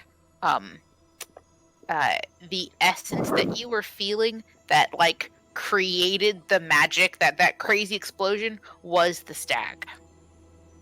So whatever Sarabi and not this time it was both of you. So you guys created this meadow, but that first meadow where you're like, the fuck did Sarabi do? How did she do this? That was the stag. So that magic was the stag basically identifying her in the forest. It found her, and it was like, haha, I know you. And it caused that magical effect because the stag was reaching out to connect to people. So you're putting this together because you basically know how druidic magic works. So you're starting to kind of clue in on how some of that. So, but this meadow, totally you and Sarabi. You guys did this one, but the previous one was definitely the stag going, "Hey, at me." Okay. She was like, "I found you. Wait, what are you doing? No." I will take that back with the format, but he is still impressed with Sarabi's raw power. I mean, your execution can have some work at that. I'm sorry for. I think I kind of taught you that one wrong, but your raw power, I think we I taught you that wrong. But you had told me it was super pretty. It was really pretty. Are you telling me Linda is not pretty? Linda's very beautiful. I'm very impressed with you. Please don't get me wrong. I'm very, very impressed with you. I have the feeling that you're more of a person with intuition and power instead of someone who follows the guidelines that I put up. So I think I need to rethink the way that but you're amazing. I mean, that Yeah, makes sense. guidelines. Robbie's never And been she one looks to at follow you the like, rules. she goes, yeah, guidelines, and she looks at you like she has no idea what you're talking about. That sounds about right. Rules. I need to rethink how I teach you, but you're amazing. Feels like So you're traditional education methods won't work on this one. But you can see that he's very, very, very proud of his student right now. He has this kind of like a gleam of excitement in his eyes. Abby has no idea what she did good, but she's gonna take the compliment anyways.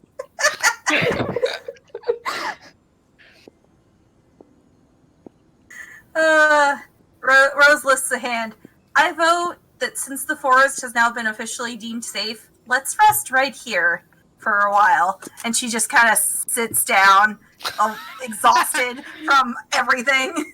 Oh yes, please. And then she flops belly first on the ground. Hey, Arianti, Yeah? can you get all this shit off of me? Oh yeah, she's still covered in slime. Oh yeah! Hold up 1 second. Prestidigitation. Thank you.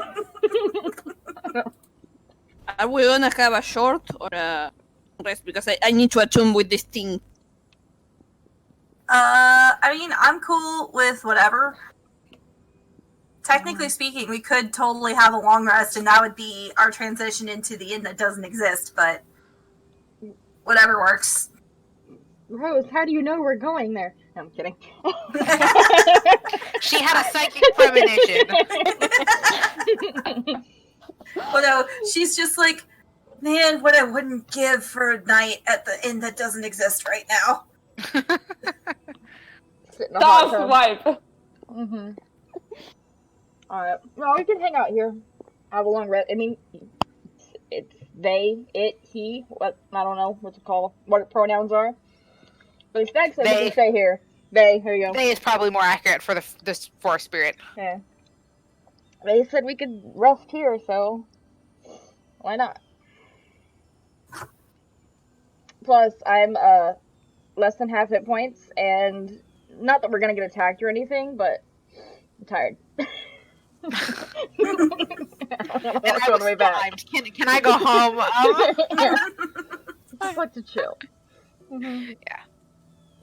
Yeah. But yeah, so if you guys end up taking a long rest, you can attune to the ring.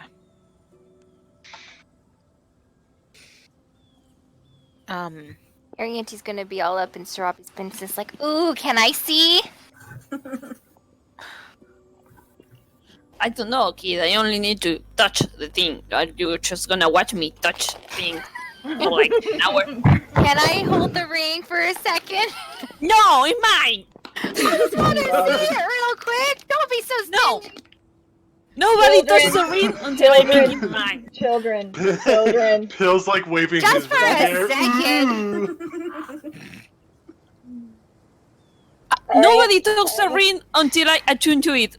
What happens if you trying to accidentally attune to it attune to it? Only Arianti. communists are allowed to Hey. have rings. Oh, Pill, shut the fuck up. Arianti. This Why they bicker? This is like you Arianti, trying to the watch stag- my underwear before I wear it. Oh my god.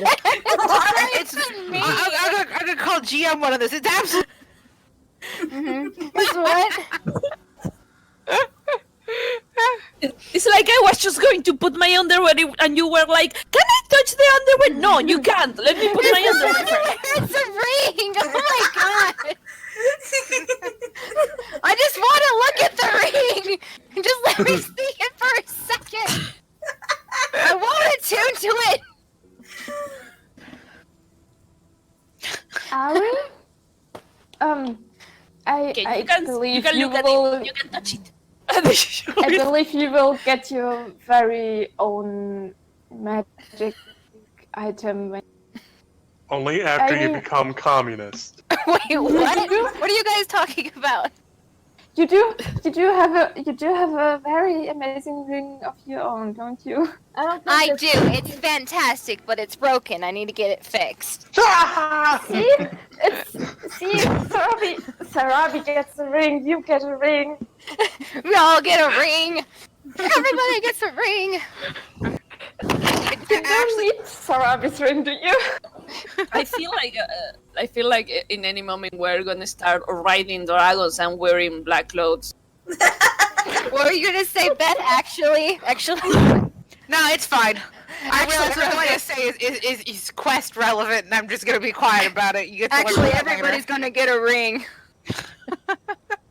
By the way, I headcanon that Sarabi totally put the ring on her middle finger just because it's Sarabi. Yeah, I'll buy So that. I can, every time I show the ring to people, I can like flip the bird to them. Arianti touches the ring. Let go of my underwear, damn it! I didn't take it. I just Is that what touched you've it. named it now? It's Undis. The name of the ring is Undis. While they bicker, may I search for any mysterious messages, any stalker tools would help me? Why you wanna watch the ring so badly? Because she's a kid and she's curious. Just wants to see the shiny. That's all. She wants to see the shiny, yes. Huh. You can see the shiny later.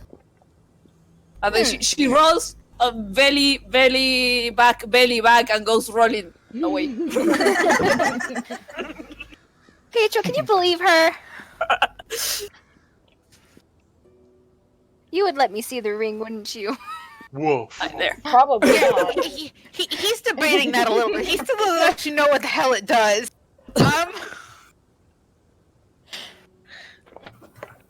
I mean, nobody has the identify thing, right? No. Just attune Okay, to it. so We're resting here anyway. Yep. Okay. So after about an hour, you attune to the ring, and I have now updated your ring sheet. So it now tells you what the ring's abilities are. So you're gonna want to when we level your character, you're gonna want to add some stuff. As long as you're attuned to the ring, you gain a couple of abilities, and so I want to make sure we make notes on your character sheet. Ooh. I don't know whether you want to tell everybody what it does. That's entirely up to you. But you now know what the ring does. Yeah, I need to read. Let's keep moving while I read this one of. Okay. Well, So while she's sitting here focusing for an hour, aka text, what is everybody else doing? Rose just kind of sets up her. Does it look like it's gonna rain? No, actually, it looks like it's gonna be a pretty clear night. Cool. So Rose just kind of unrolls her bedroll and just flops down on it. Yeah. Oh, that's something else, by the way. The forest seems to have almost like opened up a little bit, and it's still super dense here, but there's enough gaps between the trees now that you can actually see like a light filter through. So you now actually have access to the sky again, even in this really dense portion of the forest. So I have one more third level spell slot. So so Rose is gonna, she looks up at the stars and she's reminded of Noemi. So she oh shit, I didn't actually put sending for today. Never mind. Damn. She does think really fondly of Noemi and wishes that Noemi was here to see the site. But yeah, she's just basically laying down, preparing to go to sleep. Oh, sorry. I just. Why did you use something like this to Sarabi? This is like the worst idea. What? I have no idea what you're talking about. I didn't pick this giggling like a madman. This is bad. I'm gonna there you go. Read this. Oh Why god. Sarabi? There you go. So I don't have to tell you guys. You can read it by yourself. Fire elemental command? Holy crap! You are giving Sarabi the ability to cast fireball. Why? If you help slay an elemental, you have to help slay the elemental first. So right now, all the ring does is that you have the ability to understand Ignin, which is the language of the elemental plane of fire, Which is awesome. and you have advantages on against attack rolls against fire elementals, and they have disadvantages on attack roll against you. So those are the really kind of the key things that this ring is going to be able to do. If you fight a elemental monster of fire, you have the ability to cast Dominate Monster on it. I don't think it gives you fire resistance yet. No, it makes you fire. Oh yeah, you do. Additionally, you have fire resistance. So your resistance to fire, you can speak the language, and then you also have the abilities, the fire. Yeah, you can dominate monster. if you get to that point where you do fight an elemental fire monster and dominate it, you can then control the elemental fire monster. The other thing is, if you do kill a fire elemental, not just an elemental monster, but specifically a fire elemental, you will gain an immunity to fire, and then you will also be able to cast Burning Hands, Fireball, and Wall of Fire. Jeez Louise. So the ring holds a maximum of 5 charges. So it means Yeah, you get 2 fireballs a day. I just imagine Sarabi with the ability to cast fireball and aim is clear. This is Yes. It also has to keep me on my toes because I have to remember not to throw a fire elemental at you guys for a little while until you level up some. Because I don't want to give you spells just yet. But yeah, so you do have a ring of a fire elemental ring of commanding ring. Nice. So that is what it does. Actually, just the extra language is awesome. Yeah, so you have the extra language. You're resistant to fire now, which is really spiffy. And then you have the ability that you can roll attack. You have advantages on attacks. It's kind of like having it be one of your favored monsters. Which means that she doesn't have to cast favorite monster on something. Yeah, she doesn't have to use elemental fire as favored enemy. But yeah, okay. But yeah, congratulations. You have you've earned a quest item. It also means that we, as the players, get the hint of, hey, maybe we're going to face fire elementals later. Potentially, I would. Why wouldn't I throw fire elementals at you? I recently got a map that's full of lava. I'm so excited to use it. I'm scared. Vera's gonna hate you. What? Spite? Never. Yeah, it's not like I gave you the ability. I just told you that he has disadvantage in places that are that hot. I mean, that's your own fault, truthfully. But yeah, so, It is. You gave the DM like ammo. That's your fault. I know. Mm-hmm. But yeah, so the Sparks Dance is a named magic item, aka they're not only are they special, there might only be like 2 or 3 of this kind of ring in the world. So this is like a very rare item. One might even call it legendary. And it's sitting right in my middle finger. Yeah. Oh, that's even more appropriate for Dominate Monster then. And fireballs. And fireballs. Yeah. Every time the ring is used, I have to cast anything just flipping the bird.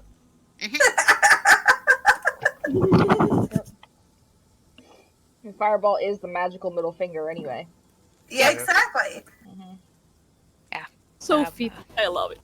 Perfect. Okay. So yeah.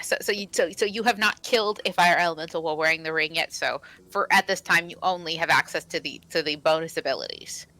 The language and the resistance, and you can dominate. Yep. The fire elemental. Yep. Cool.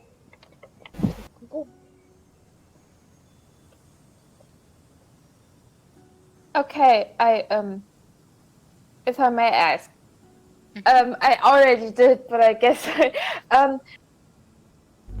there any druidic plant life in the near? Like plants that spell out ominous warnings?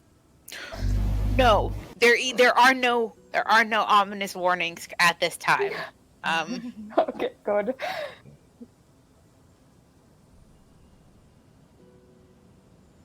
Oh, well, that's weird. Can I ask what access to properties based on the elemental plane of fire mean? Well, what do you mean?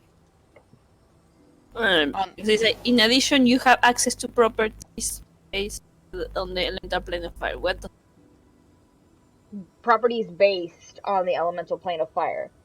AKA, you can speak Ignan and are resistant to fire. Yeah, Okay, it's just the lead up to the next part. Yeah. Yeah. I mean, And it would be hilarious if owning the ring means that you owned a property on the elemental plane of fire. We go to the elemental plane of fire. She has like a home. I would totally would Made of trains there. brimstone. It would certainly be an interesting party trick, I'm not gonna lie. I'm gonna put a train that goes all across the plane of fire. I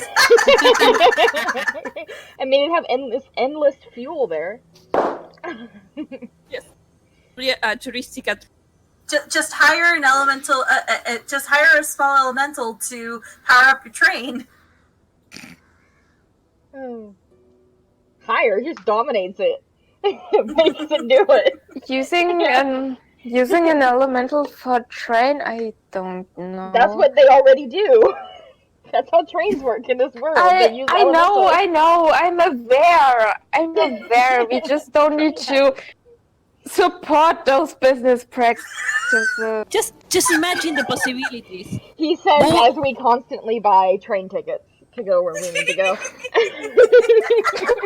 Just imagine the possibilities if we were the first one to put dimensions. Just wait. At some point, we're going to travel through trees faster. Oh yeah, but till then. Period. Yeah. You know that will never be as cool as you. Yeah. Fucking Sarabi wants to make the boardwalk and fucking play a fire. We will be. It might be less cool, but less elementals will suffer for it. I like trains.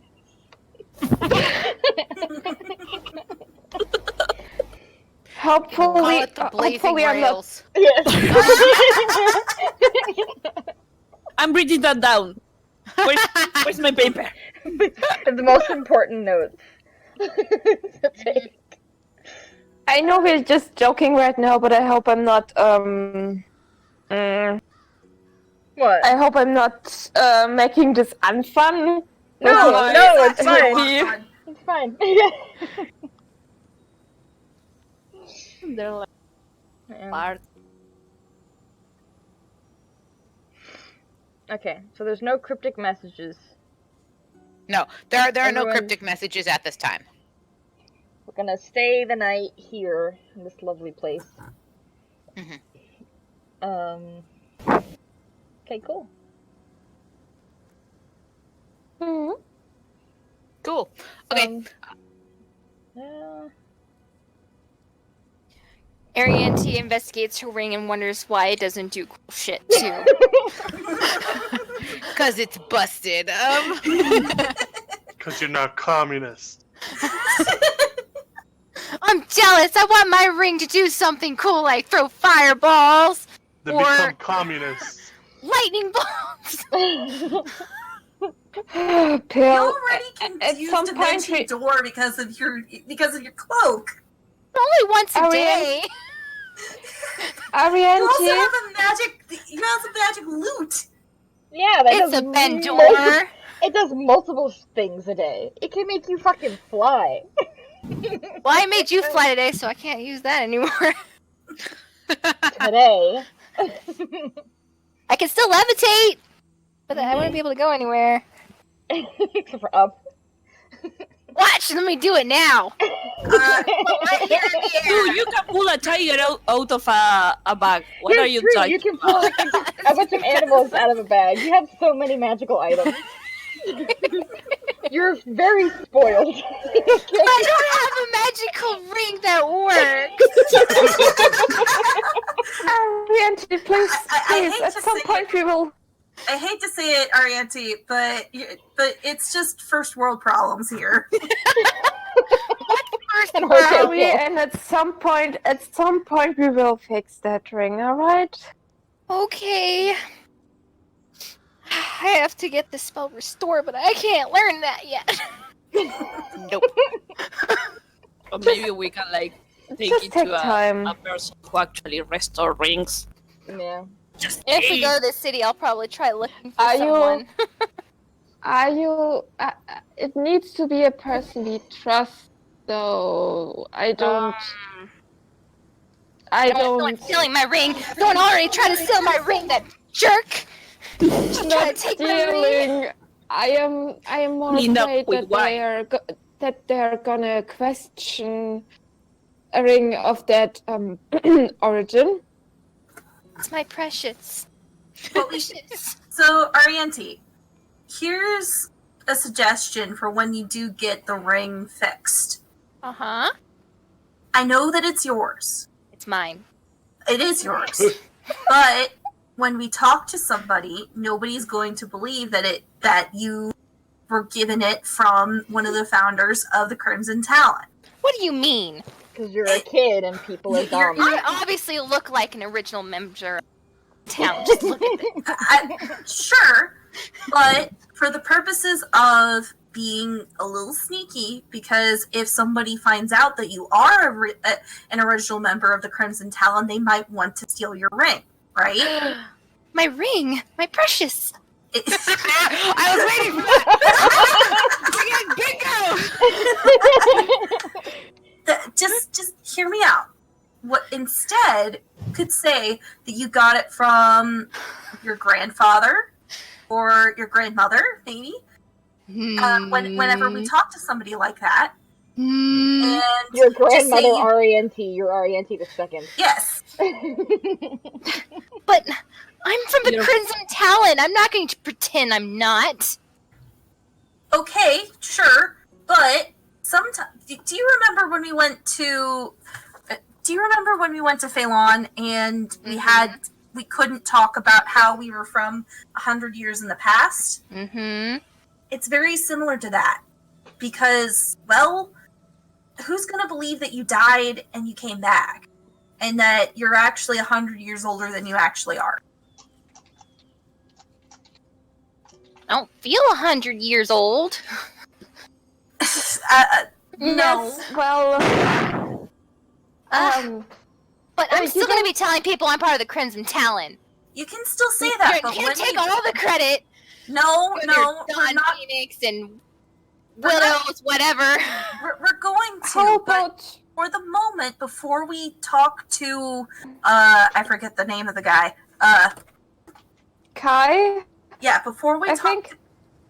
Yeah, it's Before Kai. and before we talk to Kai, no, but before we talk to Kai, it's gonna be better if you keep it on the down low. And once we talk to him, then everything will be fixed, and you can probably be able to have people believe you when you say that you're working for the Crimson Talon, because you always have been, right? I always have been. That's right. So this way, it's easier for people to believe that. I'm still going to wear my ring, though. You can't. I'm not saying you can't. I'm just saying that when we go and fix it, it'll be a lot easier if we tell the jeweler that you had gotten it from your grandmother Arianti. Grandma Arianti. And that you were named after her. Or something. And she gave the ring to her daughter, who was also named Arianti. Who gave the ring to her Since you're a gnome, you could just say it was your mom. Because... Well, yeah, because age. Yeah. Your mom gave you your ring. But... What? Pill, are you okay? Go to bed. Make me. I mean, I could. Oh I god. just don't feel nice. Does anybody have the sleep spell? I can I maybe look up. used to have the sleep spell, but then I got rid of it because I never used it. Callie goes, I do. But I She just can rolls have up her the sleeve. suggestion spell. I can suggest he shuts up and goes to sleep. Nope. Vero opens Let's do his it. journal and looks for sleeping potions. You're not going to sleep anyways. I'm May going to use this now. I'm May gonna I cast point out that- suggestion on Pill and tell them to just shut up and lay May I down. point out that Rose has the sleep spell in the point of her hammer? yeah. So does Kali. really, though. She doesn't need her hammer, though. She just has her fist. Between the two of us, we could probably put him to sleep. Let me cast suggestion on him. I've always wanted to do this. For funsies, do I actually find a sleeping potion? I don't know. I don't think you have one. Okay, good. But I'm gonna cast suggestion. Tell him he has to call himself an idiot, and then he has to lay down. I feel like mentally Not talking controlling your anymore. party members is like crossing some moral. It is. It's paragraph. crossing a line. Like, casting silence is one thing, but like... Yeah. Unfortunately, I did not stock silence today.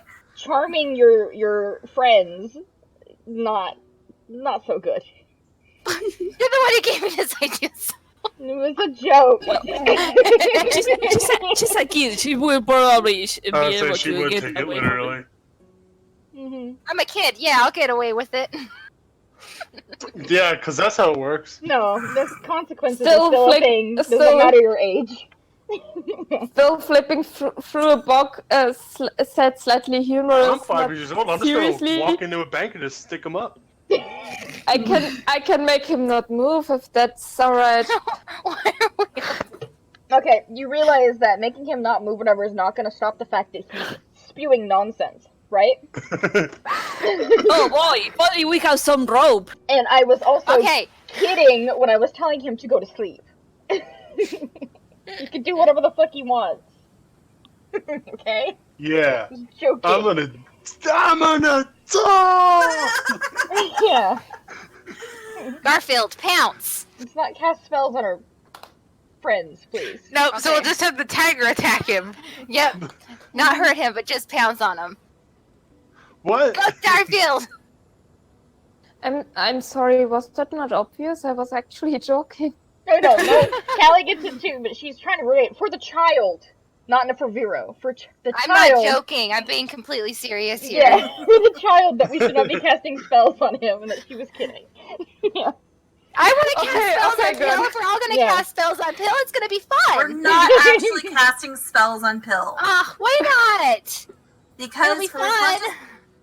yes, for as much as it would be fun to get him to shut up for a little bit, he still deserves to be able to say the things that he needs to say, even though that they are complete nonsense. You can only cast spells on your teammates if they are consenting. If they say, yes, Arianti, you can cast that spell on me, then you can do it. Okay. Hey, Pill. Can I cast Yeah. suggestion on you? No! Please? Try asking again. Oh, okay. Please? No!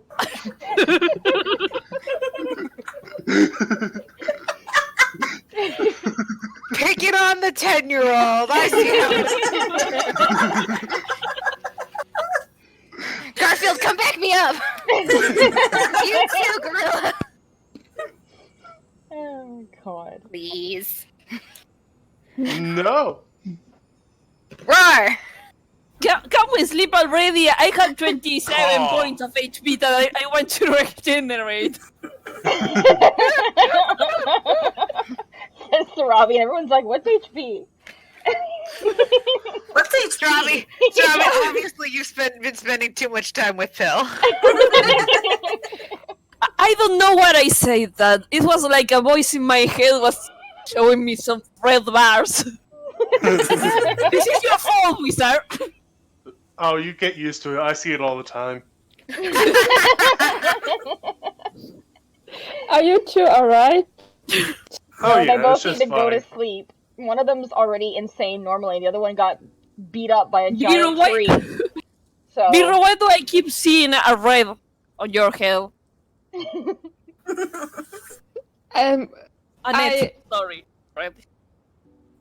Maybe you two should go to sleep. Just a suggestion. Good idea. I don't Super know, good maybe idea. she shouldn't. Maybe she has a concussion. Being smacked over the head so many times by a tree ant. Too late. She's asleep already. Oh yeah, she definitely has a concussion. She went out really quick. I already You, flipped the Sarabi was so excited at what she could do with the ring that she fell unconscious. there was a way you. She how just you tired could, herself out. I take a nap now. Did you just turn into Q? I just canalize a Q. You know? Channeled your barbarian. That's my Q voice. Yeah. Yeah, I was like thrown off for a second. I'm like, take a nap now. thrown off. Like, what? Were we in the other game? What?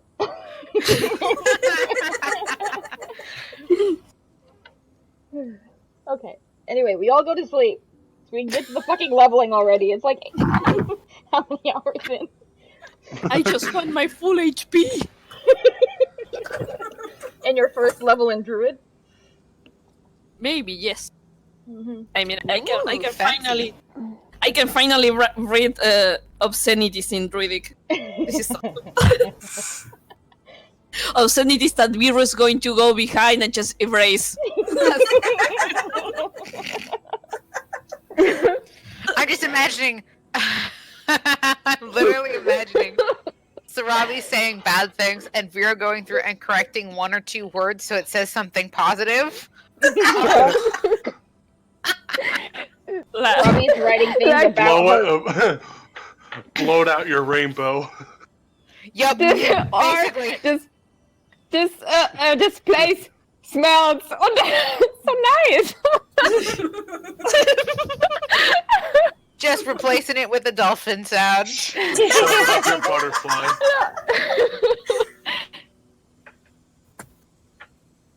Unless it's one that he agrees with, then the general message is the same, just probably less curse words. He just erases the curse words. Yeah.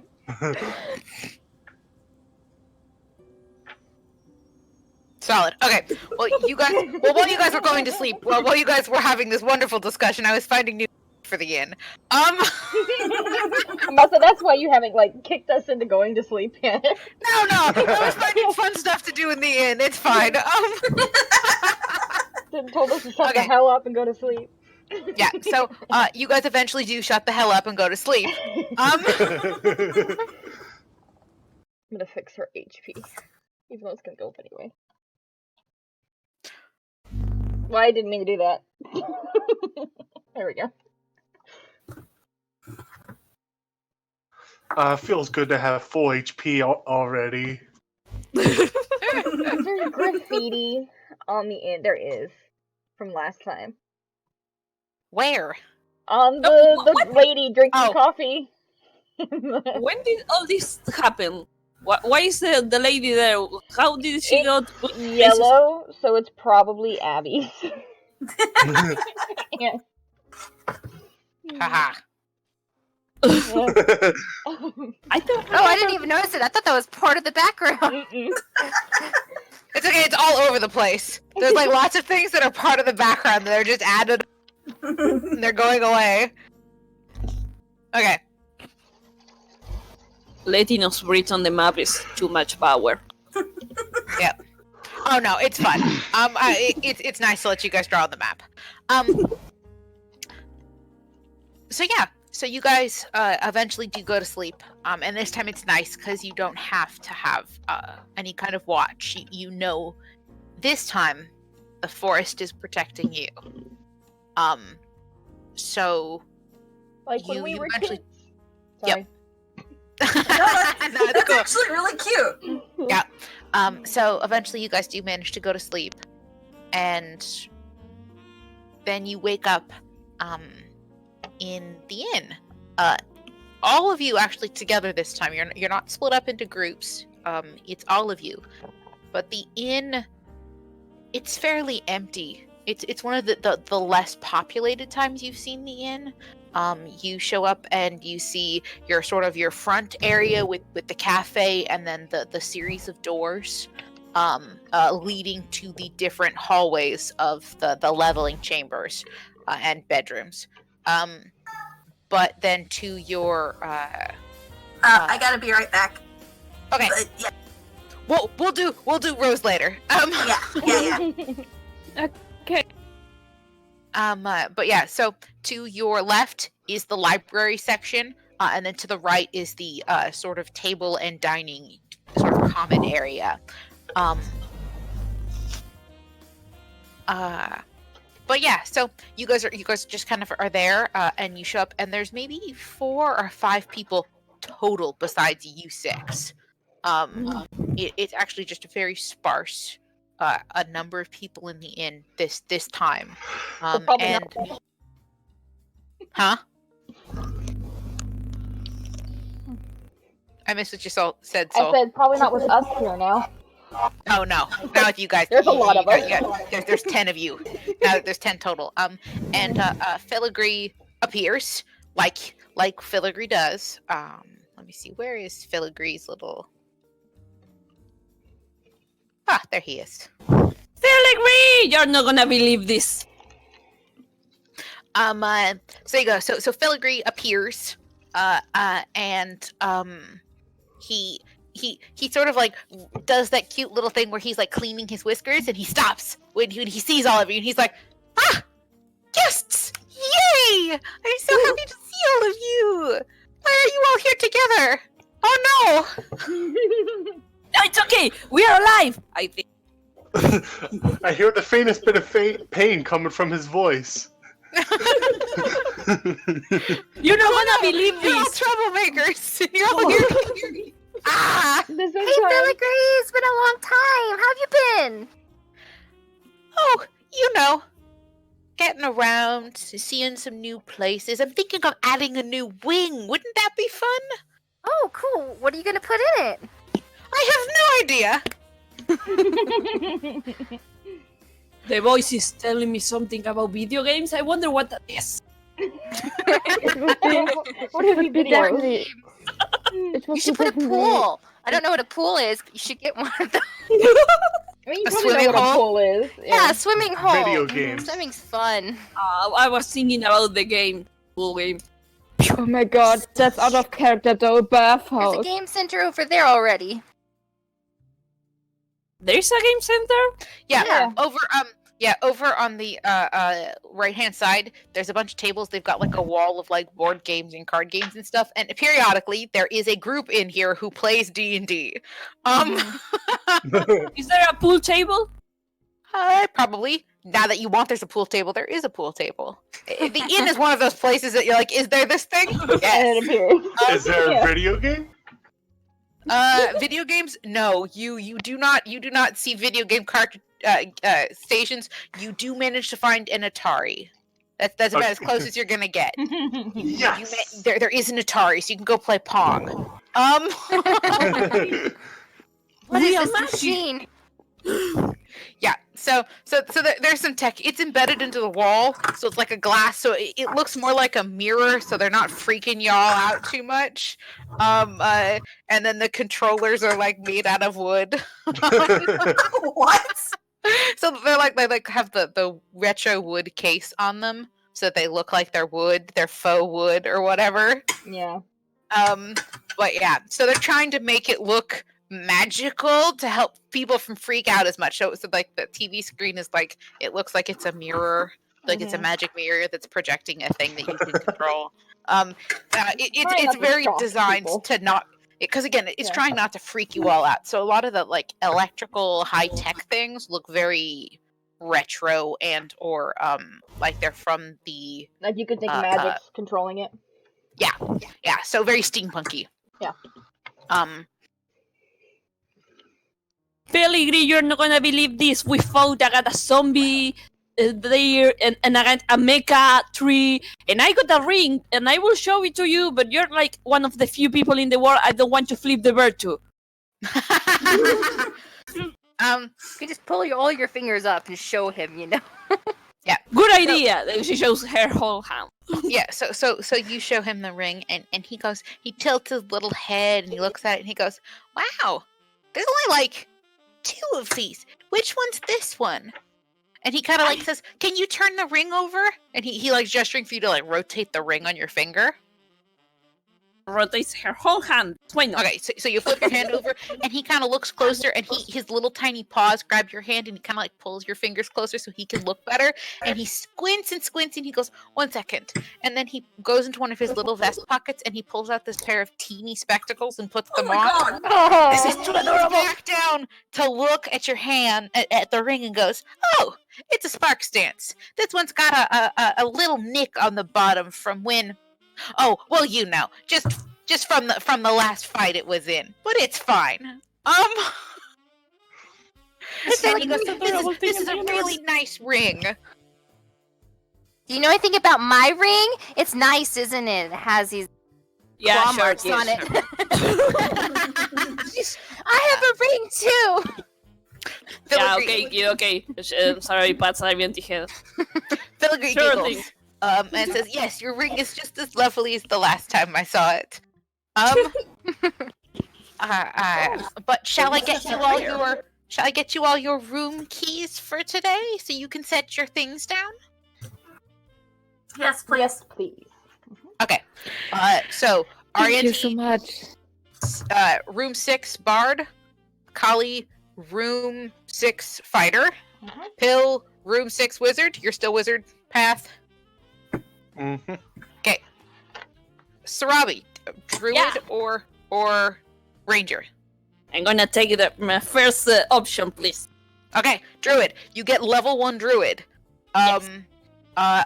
Rose, you get 6 cleric, and then Vero gets a 6 druid. So there you go.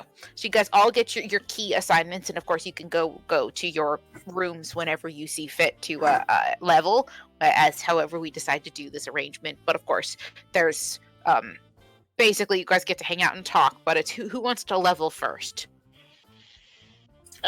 I'm gonna need guidance because it's the first time I'm multi-class, so I need. Okay, so why don't we do you first, Poison, and so we'll jump into the other chat, and you guys can just chit chat and hang out and do shenanigans, and for the most part, you guys are gonna try to figure out how Pong works. All right, so we'll be in the other chat. I was half expecting Smash Bros. Maybe they think it's too complicated. What are all these weird-looking characters? Or maybe they're trying to What is introduce it us as a slowly because, character? you know, little sticks bouncing a ball is a little more acceptable than 2D, 3D characters moving on a mirror. True that. And to be fair, Pong was like a huge hit back in the day. Mm-hmm.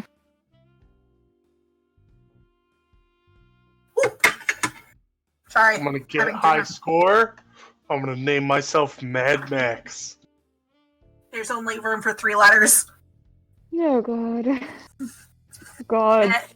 Just simply put in pill. 3 letters. Fine, Pill.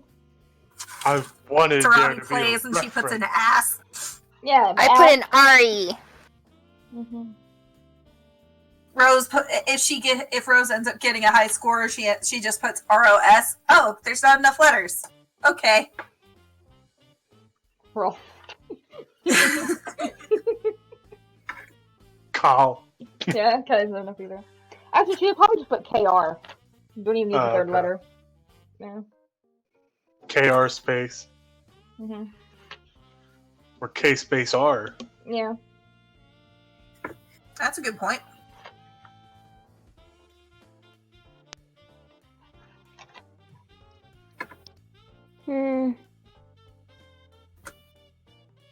Several things. If what kind of game is Pong anyway? I'm sorry, I'm Pong is Table like tennis. digital table tennis. Digital table tennis. Oh. You know that thing where these bars are going up and down? You bounce the ball back and forth? That's Black screen, the white bar, and the white little dot. So And you move the bars up and I down guess to try to deflect the ball back. Strawberry only got 2 hit points. Oh no! Oh no! Well, plus her constitution, so. Steph did it. She was 5. Oh no. Anyway. There you go. Oh, that game. Ah. Uh-huh. I guess he plays with. I wanted to play Pokemon, damn it. And thinks for a second. Pokemon. And I'm considering, should he get some kind of where he has I want to it to be the put his name in? best there was. Well, okay, Like, the no thing one with ever. Pong is that there isn't actually a leader thing. It was one of the first two. It was a 2-player game. Yeah. So, like, it just kind of depended on if you win or not.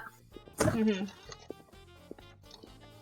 Mostly we were just joking about, like, if they had other fantastical arcade games. Yeah.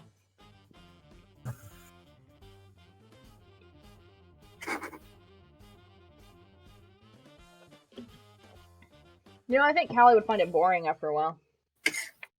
Probably. She's like, this is fucking boring. What the fuck? Like, you're just bouncing a ball back and forth. I why you would magic up a thing like this. Mm-hmm. Well, entertains for a little bit, but she's ADHD. She's like, fuck, okay, no.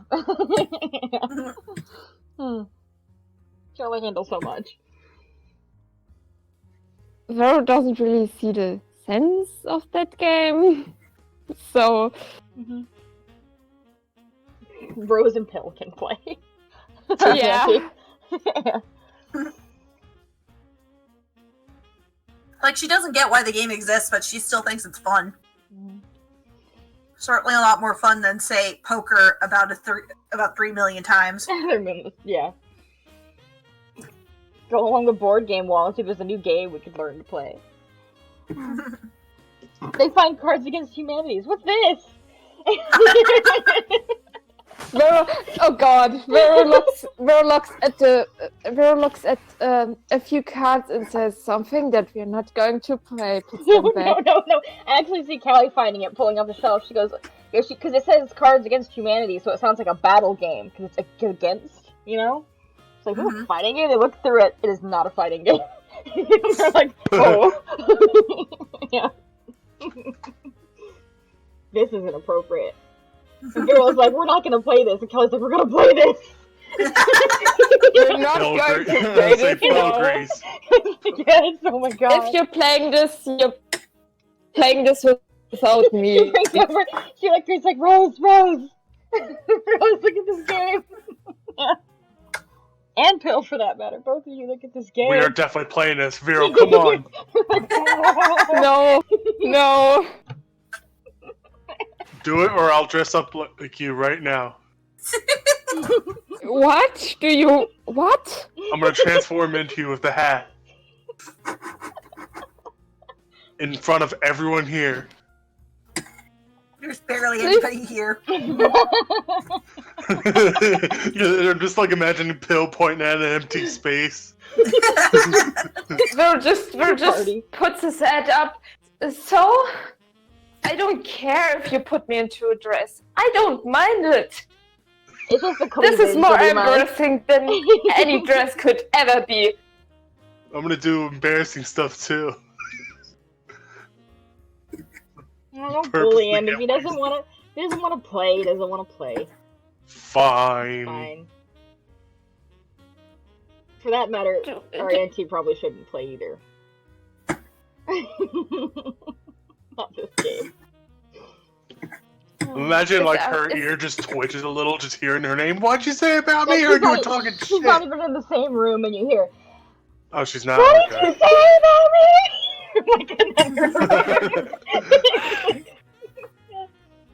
Did someone say my name? I want to play! What are you doing? Oh god. You have heard you were talking shit. Who thought of this? Why? Rose ends up picking up a pack of... Whoever thought of this game was a genius. Amazing. Rose ends up picking up a pack of Uno, and she gets this boding feeling from it. Mm-hmm. So we just played that game, but our own version with our own cards. Mm-hmm.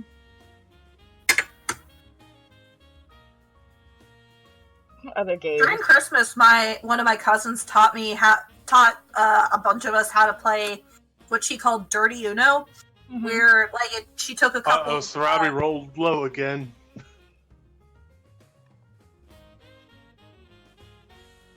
Did she? For Patreon, maybe? Looks like it, I think. She got 2 on a 1d8. No, that was earlier.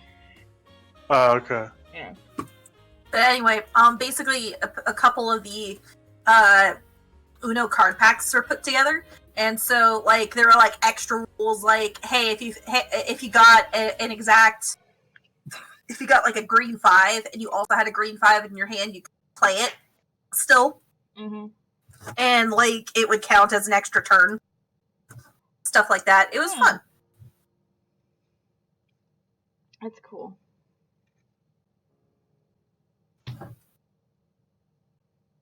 You know, Callie, since she's good at art, would actually probably be good at that one game where you have to draw something for your partner, and your partner has to guess what it is. Charades? Not charades, it's a... What's it called? Pictionary? Yeah, there you go. She'd be like, oh, look, a drawing game. What the hell? Mm-hmm. If you put something else, then that sounds interesting. It's apparently that you have to guess a word, but there's you don't have a word, so you have to explain something in a creative way. Mm-hmm. So you get your partner to guess a word, but you can't say the word. You have to describe it. Yeah. I can say the word, and I can say certain words that you would think of first when that word springs to your mind. And he'd probably be really good at that, but he'd hate his partners. Because they'd all say something stupid. Yeah. And half of them on purpose. You'd be trying to describe a bird and he'll be like, I don't know, communism! Yep. Red army! Of course, we need to take the game serious. I guess. Like, Vero would be saying, Princess is this, and he'd be like, oh my god, I just lost it. I was gonna do some communism thing. They're communist. He's like, Princess is a communist. Yeah. I was like, no! Either that or offensive humor. Yeah. Mm-hmm. Just to trigger Vero or whoever his partner is. Yeah. Actually, he probably would only offend Vero. Everyone else would probably laugh. Yeah, probably. Yeah.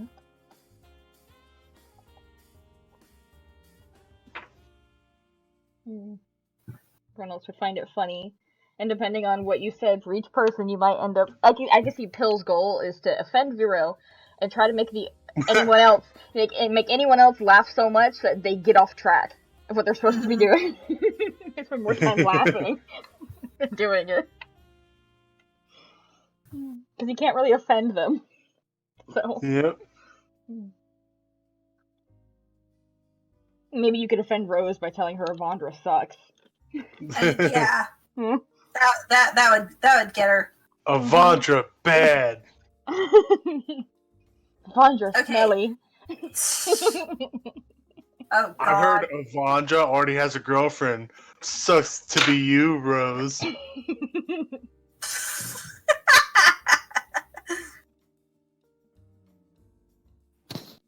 God. I heard Avandra doesn't like women. Why would I be concerned about that? Jeez, Bill, why are you doing that? I heard Avandra likes tall people.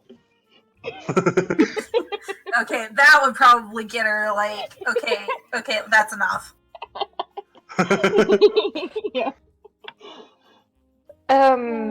Or if you want to be super offensive, instead of saying tall people, he just says, she likes normal sized people. Oh God. Yeah. She likes people of average height. What were you gonna say, Sano? I find that strange since I find your assumption strange since she, as far as I know, she has made herself a patron goddess of halflings because she really liked halflings. Yeah, but romantically, she likes average people. Oh no, the point would be Callie wouldn't the say that. point would That's be me. that pill would that pill would be offensive like that. Mm-hmm. He's not saying things that are truthful. He's just trying to say things to purposely piss her off. Yeah.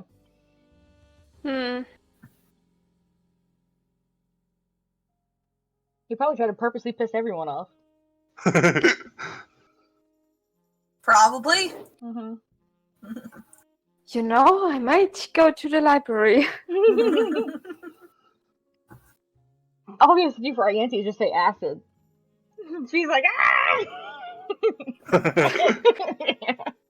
Or you're not really in the Crimson I Challenge. imagine she's looking for like a card that says prestidigitation. Instead, she draws one that says acid. Oh my god! I'm just gonna roll out a funny stealth check to see how easily Ro can disappear into a library. 10. Not very well. Everyone's passive perception is higher than that. Yeah. Watch Vero try to tiptoe away. They don't care. Everyone. Oh, he's going to his second. Oh my god, I keep losing my train of thought.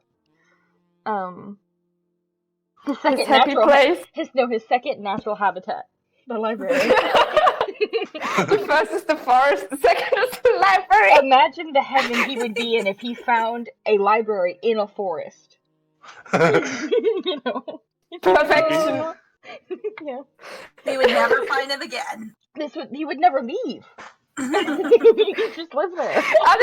Are they actually saying this when he's gone into the library? Sure, yeah, totally. Because I can totally see Callie being like, and there he goes into his second natural habitat, the library. As he disappears. And then they have this conversation. He would never leave. This should be their goal for Vero. Find him a library in a forest. And if we can't find it, make it. And does she put it on her list? It's on her list, yeah. Because he doesn't really have one besides find his mentor, so we're like, make a library in a forest for Vero. It's on her list. That could actually be part of your campaign if you haven't added it. Yeah, so there's actually a library in the forest somewhere that he goes to. This is home. I never want to leave again. He actually lives there and not in the Risen Keep that they have. He's like, nah, I just visit the Risen Keep. My real home is this library. Library? It doesn't even have a roof. I mean, it has a roof enough to keep the book safe, but it's probably a magic roof, knowing him, because he'd be a high-level druid. So there's no roof. It's a magic roof to keep the rain and the elements from damaging the books. Mm-hmm. It doesn't even have. He's an elf. He doesn't need a bed. And it looks kind of small from the outside, but if you go in there, you're like, how do all these books fit in here? It has that ancient ruins like aesthetic going on, where it looks like it's ancient ruins, but it's not. Mm-hmm. With the vines going up, it has like maybe almost like nature's overtaken a broken down temple or something. Oh, like Caduceus. Yeah, or like something it's like like stone, Caduceus. like stone, but there's stone everywhere, but it's like broken stone and not fully. It looks like ruins, like a ruined temple or cathedral or whatever that's taken over by. And the inside nature. is like super cozy. Yeah, and there's like a tree in the inside, and yeah. Hi. Okay. So Robbie now comes back downstairs and looks more druidy. He looks more like a I don't know hobo how than Sir- Surity does. Yeah, I don't know how Sarabi wants to particularly describe her newfound abilities, besides throwing flowers at people. Because that look what I can do. Look what I can do. But yeah, so she I now want to has- use Druidcraft to create the smell of a fart. You probably couldn't nail fart particularly, but I would say you could do rotting egg. Like that's definitely so you get that sulfur stink. Oh, the skunk smell. Skunk smell. Oh yeah, you could do skunk smell. Okay, where everybody is. There you go. Or Vero gets Vero's- spared because Vero went away in embarrassment into the library. So My he left reign us of alone. terror has started. God. Fabulous. Okay, who's next? I can go. Okay. You guys watch the Witcher series on Netflix? No. Not yet, but I still have the song stuck on my head. Watch it, it's so good. Yeah. Okay, who's next? Just go into your witcher. I don't know if there's anything for me to do since I'm going to choose my. Mostly it's just to up your HP. Okay, I'll do that then. I'll go next. Okay. Such a good song. It's a great movie. It's really good. Beth asked me if I wanted to roll a d8 to up my HP or just pick the average, and I was like super stupid and say, I'm gonna roll, and then I roll a 2. Yeah, I saw that. I was like, oh no. Yeah, in lieu of rolling, I just said Then let's just take stop. the average because I would like to not be dying very quickly because I already Stop. have very little HP No. as a cleric. I'm super pissed because if I had picked the average, I would have my HP in 50. And now I have 48. And it's not rounded. And it's so unsatisfying. Come on, buddy. Come on, stop being a butt. Something about what? Phelan is She's being a talking butt. to me. Being a butt.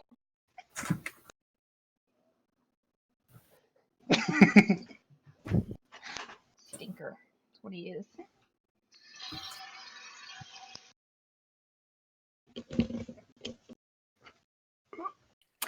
So, did I miss something? Not much. How much? Just talking about how Sarabi is below 50 HP. She's sad about it. Okay. I could have rounded HP. I'm so pissed. Why did I have to roll that die? This Sarabi. You has me like super spoiled. Yeah. Okay. Everybody is all nice and leveled. Yay! Yay! Yay! Yay. Okay. Hmm. But yeah. So was there anything in particular anybody wanted to do while we were at the inn that doesn't exist? I'm sure Vera wanted to be a nerd. Yes. I wanted to Arian research also wanted to be a Planewalkers. nerd. Yeah. So you guys are researching planewalkers. Okay. Yes. I need you guys to make whoever is doing the searching needs to make investigation check. Whoever is helping can roll aid. So you get to roll the investigation too, and it's whether they get to have advantage or not, basically. So who is checking and who is I'm- giving advantage? Well, I'm checking with Vero, but I'm also going to want to research Lemvor's daughter. But Okay. So you're doing 2 checks. So how about you help Vero with 1 check, and then while you were doing a second one? Does that make sense? okay. Okay. So Vera, you have advantage on your investigation check for planeswalkers, and then Katie, you can just roll for your investigation check. I have advantage, okay. Yeah, because Katie's helping you. RNT is helping you look for stuff about planeswalkers. I apologize already if both rolls should be bad. That's okay. Got a 16 for my investigation. Oh, that's okay. 18. 18. Okay. For the stuff about planeswalkers, you guys, with the help of the little librarian animals, managed to find a book that sort of discusses more about planeswalkers. They are the description that you find. It's only like a chapter of this book. It's talking about planeswalkers. The book is about interdimensional beings, and so it's things like outsiders and creatures from other existences and other worlds, and also about individuals that can exist, that can jump between the planes, because those creatures, their abilities come from the destruction of the astral gate. So long time ago, the astral gate was put up to help create a barrier between the mortal plane and the magical plane. When it was destroyed, the mortal plane got magic, and that's what gave them the access to magic. But the shards of it were then gate shards were then spread all throughout the realm, and those gate shards are like sources of power. And if you find one, you can do crazy rituals and stuff like that, and it can be super duper scary if you find a gate shard. But because the gate shard destroyed when it shattered, it fell between realms. And because each plane has pieces of the gate shard, it connects the planes together so people can jump between realms. It's why you have the ability to step into the ethereal plane, is because there is a gate shard in the prime material plane and in the ethereal plane. So anytime you jump between the planes, so you want to go to the elemental plane of chaos or of fire or whatever, it's because there's now a gate shard in that realm. So it's really what the book's kind of talking about, is how the planar system works. But the discussion about planeswalkers is individuals that do not need magic or do not need rituals or circles to step between dimensions. Most of the descriptions you're seeing are these individuals are basically outsiders. They're like aliens, is kind of what you're getting from this book, is a lot of what the descriptions for it for these particular planewalkers. But there is a zombie, an alien. Yeah. There is a sort of addendum. It's like the last sort of like summary chapter also has an additional statement that says, "Oh yeah, and sometimes this can happen when they're gifted, when they're favored, and it like favored by a god." Is an individual can become a planeswalker. But most of the book about the planeswalkers is talking about these crazy alien creatures. But it does describe a little bit more that they don't need spells to step between realms. That these individuals can go from plane to plane to plane, without having to expend resources or magic to be able to do it. Is there anything about how to do it? Because I'm like in two planes at once all the time. I can't switch between two planes at will. Is there anything that explains how I'm supposed to control this? Not in this particular text. But now that you know that you can supposedly step between, like it was one thing before where you existed in multiple planes and you didn't really know why. Now that you know that these planewalkers are supposed to be able to do it without using magic, it's something you can start to try to teach yourself how to do if you want. That's gonna be fun. Yeah. So you're gonna go pull a Ray and go sit out in the forest and try to learn how to use the Force.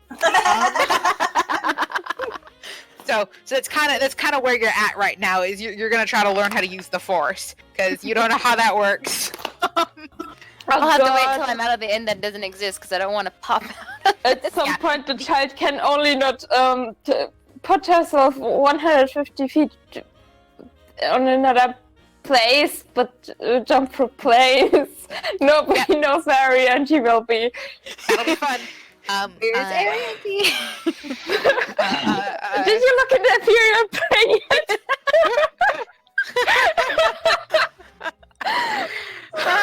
That's awesome. That's great. Okay. So that's what you find about planeswalkers. With your investigation check, there is very little information that you can find, particularly about Kalemvor having a daughter. There is some like they're stories, so they're like almost like Bible stories where they're talking about figures who just sort of like moral stories that involve the gods almost, and involve historical characters from a long time ago. You find a couple about Kalemvor that are sort of tales about Kalemvor being a parent and how death is like a parent, but they feel like analogies for like people accepting that death is okay and that it's all part of life, but the implication is that he had a child and that he, as death, watched over her until her demise. But it's hard to tell whether this is just a fictional story or if there's any kind of truth mixed in there. There is not any kind of mention of who her mother is, though. So, but in the stories, whenever they depict Kalemvor, they always talk about him having a daughter. It's never a son.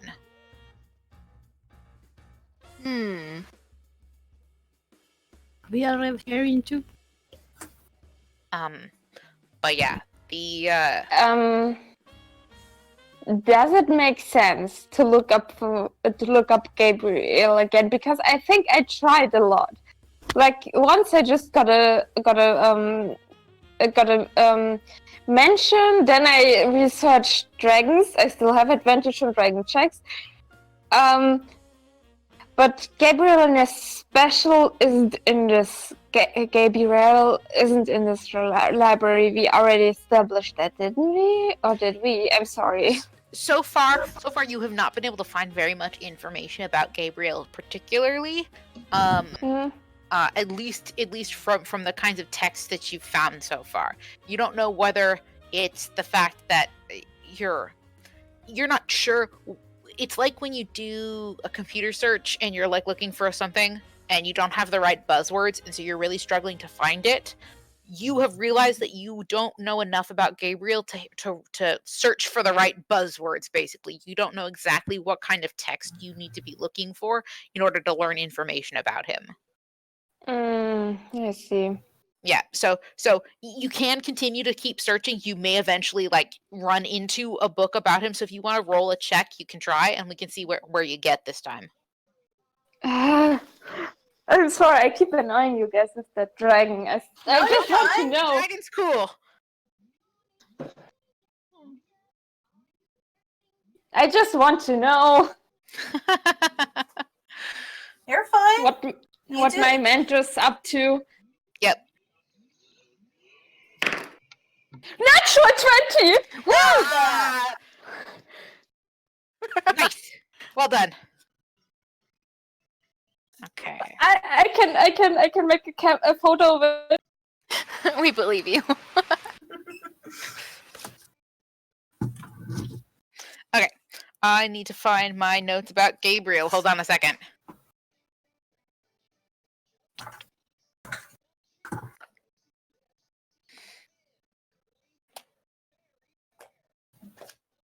I have to figure out which notebook they're in.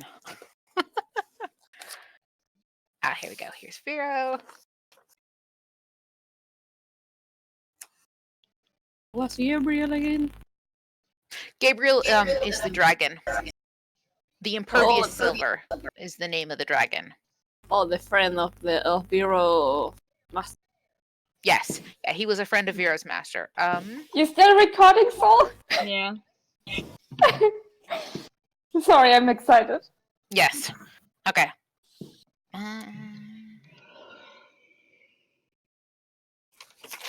Okay. So what you know, for the natural 20, you find a book that is it's not about dragons. It's about a paladin. that you find who shares the same name as Gabriel, the dragon. It's sort of like a record of his life. Here you go. Okay, so it's a written. It's not an autobiography. It's just a biography about Gabriel the Imperious. The Impervious. Sorry.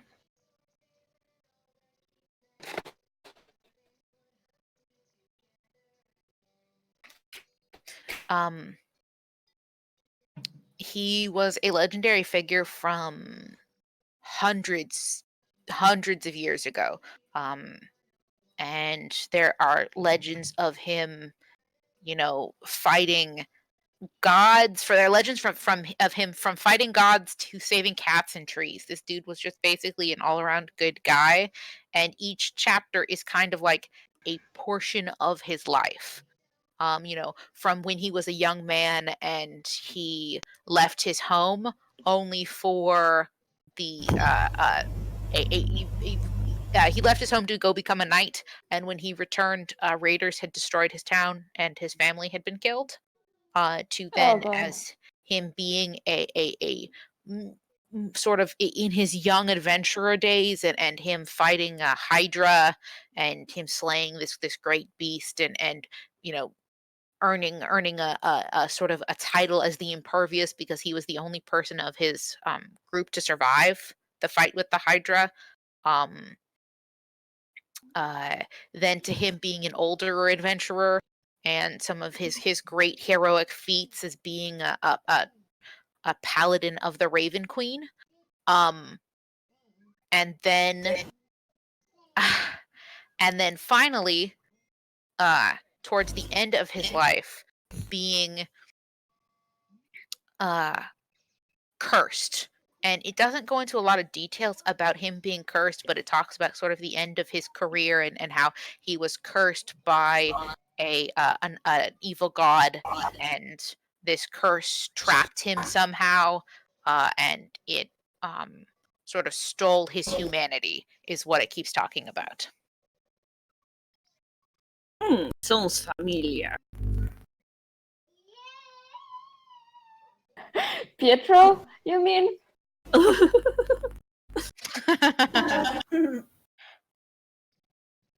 Trapped him.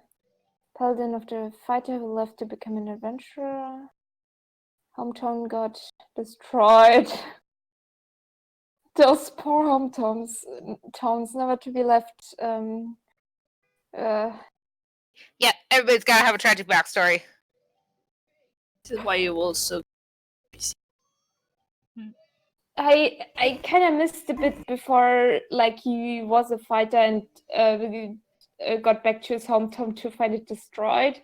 That first bit I missed because my internet connection decided to die at that moment. So he went off to become a knight. So he was like, I'm a young kid. He went off to become a squire to a knight to learn how to become a knight and the whole thing. And by the time he'd reached knighthood, and he'd been in like a war, and sort of his knight that he was working with died, he became the knight. Then they had the war, and then he went home. And by the time he made it home, his sort of family had fallen to ruin because of the raiders, and he lost the people he loved while he was off at war. Oh.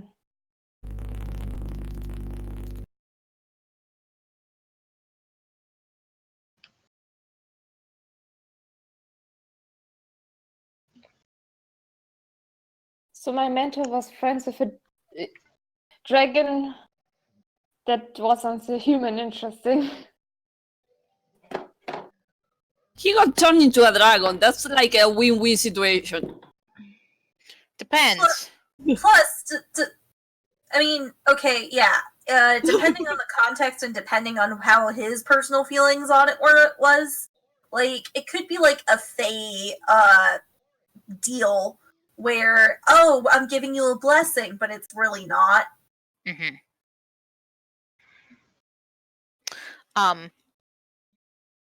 But yeah, just given who his. By the way, this is the first time, Vero, you have seen the words Raven Queen written down in any text. Oh.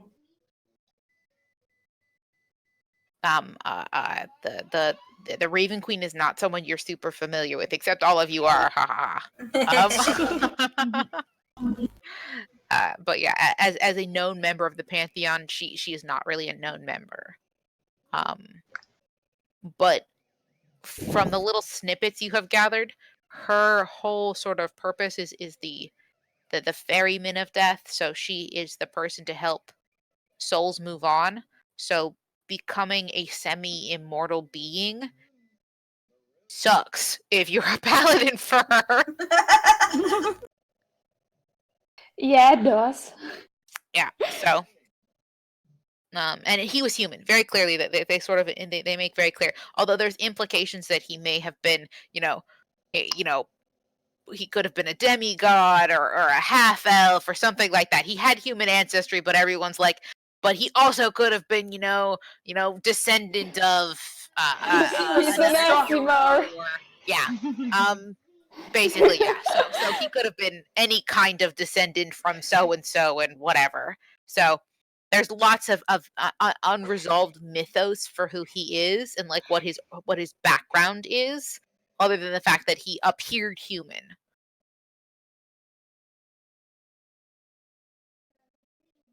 Cool. Sorry, I nodded out for today. No, it's fun. So, what I want to do is Rose wants to go and visit the portrait hall again. Okay. Is there anything in particular you're looking for there? I mean, not really. She's going over to the portrait for all of us, see if anything's changed. But she'll still look around as she's walking over. Okay. By this point, you guys you're kind of familiar with how the hall looks and the kinds of magics and the kinds of paintings that are there and who you're sort of looking for. So you of course pass the painting of Kalemvor and you pass the painting of Avandra and you pass the painting of Vox Machina. And the Trace Horny Boys. Yeah. And the Mighty Nine. Yep. So you guys are passing by known sort of they're landmarks essentially because they don't change through history. These are events that have happened. And then you get again to the blank area. While you are walking, I'd like you to make me a perception check. Okie doke. That wasn't great. That is 10 altogether. Okay. For the most part, the walk takes about the same once you reach that stop, the end painting point. There's no more paintings, there's just frames. It takes about the same amount of time for you to get to the your frame, though the massive frame on the wall that's this huge wall-sized frame that's supposed to be some kind of epic mural. And again, there's the plaque with the it now reads the heroic events of the Risen, and then it's got all of your names. Because you guys have now picked a team name. So it has now added that to your history. And then it's got all your names, including Noemi's. It's still on there. Huh. Ooh. She just kind of stares at the empty portrait and just like, if nobody else is with her, she'll just kind of talk to herself like, so saving the spirit of the forest isn't enough to warrant a painting, huh? Whatever's in store for you guys is big. Okay, so she just kind of stands there contemplating a bit, and then walks back. I think that I also want to see. Kali probably mentioned the logbook or the message book. Yes. Rose Rose remembers it and goes and checks it. Okay, so you want to go and you're just kind of flipping through to see if you recognize any names. Yeah. Okay, as you are flipping, make me an investigation check. Okay.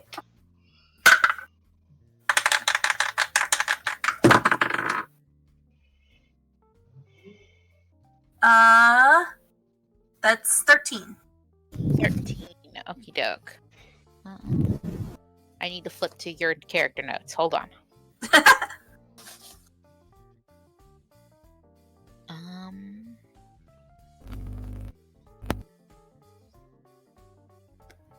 For the most part, while you are flipping, you don't, you just, the names kind of start to blur a little bit, name after name after name.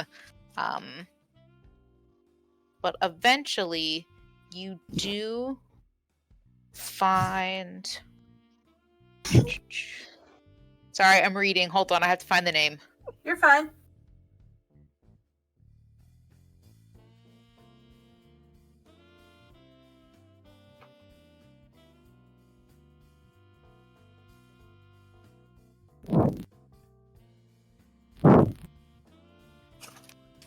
By the way, guys, it would help if I was on the back page. By the way, don't forget, guys, to put all the theory stuff into our theory section of the Discord. Yep. What? So, in the logbook, you see Horbus, Yaz, and Jaws. So those are the three names you see. As you're flipping, he catches your attention. They're written in different locations, but they're the only names that have been crossed out. Huh. But they're in a different pen. So it looks like someone came in, signed their name at some point in time, and then someone with a different pen of some kind took the book and crossed their names from the sign-in, the notes sign-in section. Okay. Rose tries to look for filigree, or actually just calls out for filigree. Philly? Yes, and he just appears because he's like that. Oh, there you are. So she turns the logbook around and she points out the names that got crossed out. Do you know who crossed out these names? I've never seen that. In all the notebooks, in all the notes, the names haven't been crossed out at all. But these are weird. And he kind of looks at the names and looks back and forth. No, those weren't crossed out last time I looked. Now, granted, I haven't looked at these things in quite a while. So, logbooks, you sign in, you don't sign in, I don't really care. But this isn't my pen. I don't know who put these here. Who crossed these out? And he just sort of frowns a little bit before you see he puts his paw down over the book and he kind of slides his hand over the name, and you watch as the other ink, the one that was using to cross out, is wiped off of the page. And he kind of takes out a little handkerchief and he wipes his paw off to get the ink off of his paw. And he sort of rids it, the book of this graffiti, basically. But no, I don't. I'll have to keep a better eye on this book. If I see somebody come in here and try to write, cross out other people's names or scribble in it, I'll see if I find them. Do you know who these people are? And he looks at the sign-in sheet, he's trying to figure out if you know who the crossed out names are. What were the names that you gave? The names, and they're clearly nicknames that someone just kind of wrote. Horbus, Yaz, and Jaws. So it's YAS, and then the other one is JOZ, or Joe's, I guess. I have those notes. So meta wise, yep. No. I think the only one you might know was Horbus. Yeah. Yeah. But it's crossed out. Yeah, it was crossed out. Well, none of these sound familiar, except for maybe Horbus. But I never called him that. It was my Uncle Mooney, Horbus Moonwing. And Philly kind of, sort of like, he does that little cute animal nose twitch thing he does, and goes, I think I met him once. He doesn't come by all that often, but he was in here at some point. He was part of a big group for a while, and they were doing some fun stuff, and so they came in every once in a while. Not everybody comes here all the time. Sometimes they only have little parts to play, and so they only show up in the inn for a couple of times, and they go off and get better equipment and become more adventurous without my help. But sometimes it's nice to have them here as just sort of a fun color for the inn when they're at the height of their adventuring. But I don't think I've seen him in a while. I thought his group stopped. Oh, do you happen to know what happened to them? No, I think there was just like a falling out. Things happen. People have kids, stuff like that. I'm sorry, I'm laughing out of character because I know what happened, but Rose is like, oh, that's too bad. Yeah. You out of everybody are one of the few people who actually know what the hell happened to their backstory, and nobody else does. So you have to not metagame. I'm not metagating. Rose has no fucking clue what's Rose going has on. No idea. Yeah. She's just like, oh, that's too bad. Well, there's your graffiti taken care of. Thank you. I appreciate you bringing that to my attention. While you still have the book and he wanders off, you do see your mom's name. Wait, whoa, what? She's like Filigree just kind of wanders back, and you kind of like look down at the book like you're getting ready to close it, and you see her name written in the text. Hold on. Did you know? Hold on. I actually have to look at it. Did you know? Cadence. Yes, Kate. Did you know Cadence Highball? Yeah, she came in here once or twice. She was with that group with Mr. Moonwing. She Rose looks super concerned. Mom wasn't with the adventuring group. She hated adventurers. Dark side. Well, she seemed pretty friendly with him when she was here. How long ago? Well, I know that time is really funky here, but do you have an idea of how long ago that was? What? Well, I mean, past is relative. Okay. I thought that was barking up the wrong tree. Well, thank you.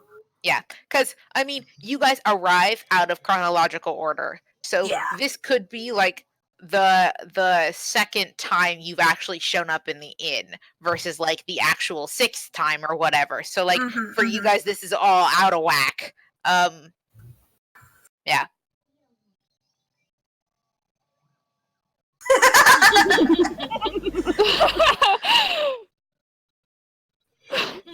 Yep, basically. Rose looks a little bit further to see if maybe like her dad's in there, but metagame wise, he's not. She looks for a bit longer, and then she closes the book and has to sit down. Like, what's this supposed to mean? But that's it. There you go. So you discovered that your mom was an adventurer. At some point. Yeah, and an irrelevant enough adventurer or she was good enough that she eventually was like, took notice of her. So yeah. Okay. Anybody else want to do something silly while we're in the inn? Does it have to be silly? No, it can be serious. I mean, so far no one has actually done anything silly, so besides the Atari. The Atari was silly. But it does exist now, so if you ever want to come back and play games on the Atari, it is here. With your magic mirror. Yeah. I mean, we did some other silly things while you were away. So Fabulous. I'm looking forward to listening to it. it's not much, but we found a really bad game on the shelf. Nice. But yeah, And my character canonically has no clue. Yep. Yeah. He's like, fuck this shit. I'm going to the library. How you dealing with this? I guess. What? What I wanted to know, I think I wanted to figure out the secret about the inn that never was in the first place. Like, I figured out that Filigree is immortal, that the inn is between planes, and that Filigree is a keeper of knowledge. The first thing that sprung into my mind was dragon, but Y'all don't know what the fuck filigree is, but as far as you can tell, people, every time so far you've described him as a ferret, people are like, what? I know what he is. He's adorable. Yes. He is. But He yeah. might- So, oh, question. Can I ask a random person, yeah. someone here, and ask that person to describe the appearance of Filigree? Sure. Okay. There's another group of people that are just kind of sitting over at the they're kind of at one of the tables in the cafe area, and they're just kind of chatting amiably. There's only like 2 people at the table. A couple other people have come in since you guys have arrived, so there's more people here now. It starts to feel like that normal hubbub atmosphere than just you 6 and the couple of strangers, but they're sitting there at the table. One is a sorry, my brain is attempting to roll a random generator. One is a you swear it's a turtle. It's just a giant turtle person, but like a giant sea turtle person, and sitting next to him is, you swear, it's a robot. It is a robot. It is a living robot. So there's a turtle and a robot talking to each other, and it only happens in the inn. But what, do we even know what a robot is? The robot, for you guys, from what you can tell, it's a Warforge. I mean, you guys Yeah, do I not was gonna know what say. Warforges are yet. They will at some point come into existence in your universe, just they haven't yet. But they are There's from... probably been like some sort of story about a god of technology that makes a metal man or something. They're from Eberron. But yeah, they're from Eberron. Now, the turtle people do actually exist in Faerun. So, Turtles. Awesome. yeah, the Yeah. turtles. But this is clearly a sea turtle. And a Warforge seem to be talking. So you show up, and there is a sea turtle and a Warforge. But they both appear to be speaking common, at least common that you understand. So you can have a conversation with them. Oh god, I have to roleplay this out, don't I? Okay. Good evening. Good evening. Can I help you, sir? Apologies. It's not gonna take long, and it might sound strange, but I'm just trying to test a theory. Can you please describe the appearance of the owner of the inn to me, Filigree? Oh yeah. He's about yay tall, and he puts his hand out like he's like 3 or 4 feet off the ground. Squat little dwarf guy. This is what the Warforge says. The Warforge is like, squat little dwarf guy. The turtle person squints at him and is like, he does not look like that at all. What? Who are you describing? He's very tall, elven man. And now they're in an argument with each other about who's right. And Vero just puts up his hands. No, you might be onto something, actually. This is exactly what the theory I wanted to check with you. And he just leaves then. They both do like a take where they look at each other, look back at you, look at each other, look back at you, and by the time they do that, you're walking away. And then and then they go back to arguing with each other. And he just calls back a thank you, but he doesn't want to, like, Call attention to himself. yeah. Okay, congratulations. But And, yeah, so filigree appears to have a different shape depending on who arrives. And filigree apparently died? That's gonna sound very evil, but kind of want to look up about this supposed time and what happened at this supposed time, and the filigree played a certain role in that. May I? Which event? Sorry, hold on. There was a plaque about dedicated to filigree from one time period to another time period, if I remember right. Like filigree is apparently dead. Oh, Already? a plaque of dedication. Right. There was on a bench in the inn. There was a plaque of dedication to filigree.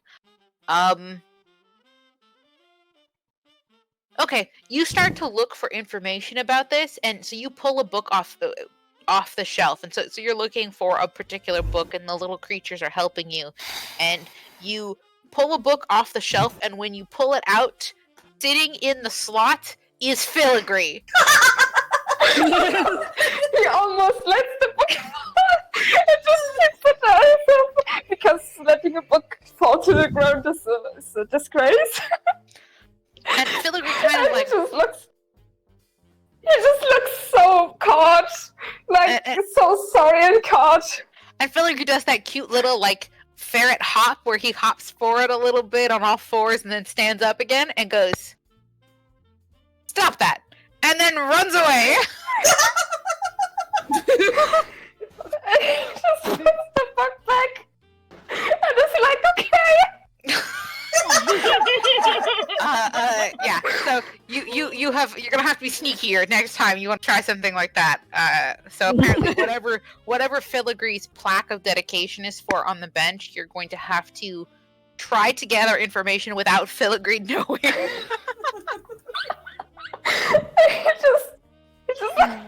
As your ongoing adventure within the doesn't exist. Vera just comes back to the group and looks pale, like he looks white and spooked. Did you see it? Well, Rose is also kind of looking a little pale, just like, so she doesn't comment on the fact that he looks pale, except she raises an eyebrow. Sarah Did you see a ghost? Did she say, did you see a ghost? Sarah leaves a sheet of paper to Viroy and goes, "Here, put this in the library so they know how he looks like."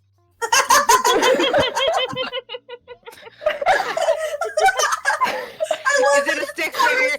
Fantastic! It's Hamtaru. That's amazing.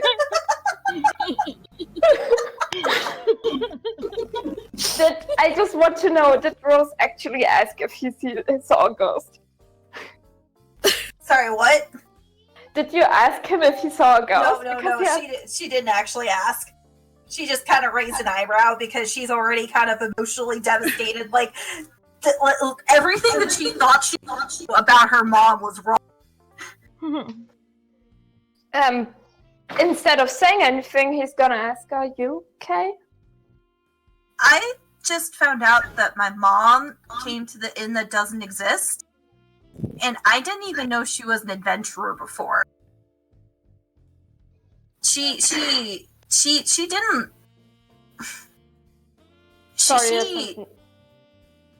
Yeah, Rose just kind of goes quiet after trying to start that sentence, just like how to describe how like the emotional dissonance of this is what my mom actually cares about versus this is what happened. It's a little bit like learning that your mom that your parent is actually a person kind of deal. Yeah. Do you want to talk about this? I think I need some time to think.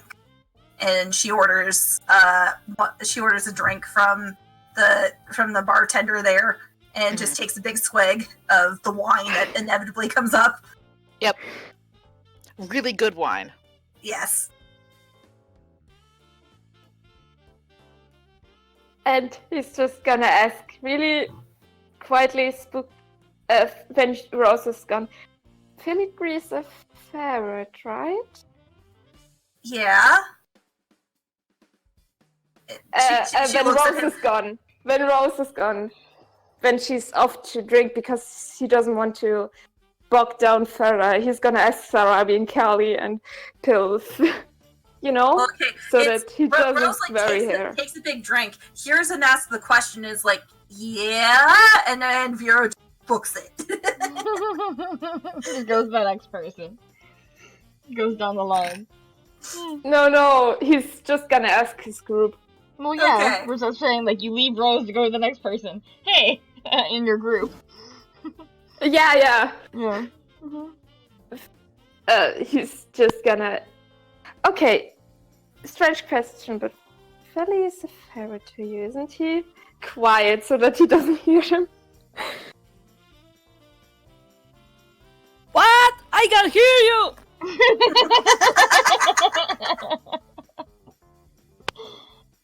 No, but seriously, after all the think- melon she's shoving in her face, probably.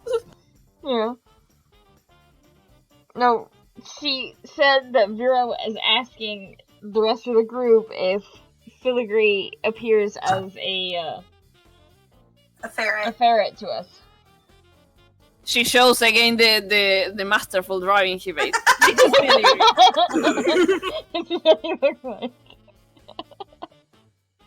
And Vero just looks at it. He looks so cute.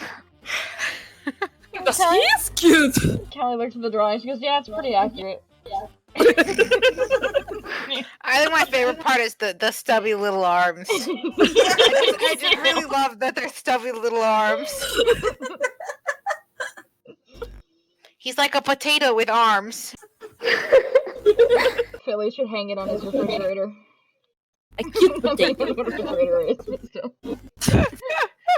Hang it on his wall. Mm-hmm. Sorry, I'm so sorry. I don't want to make this booked right now.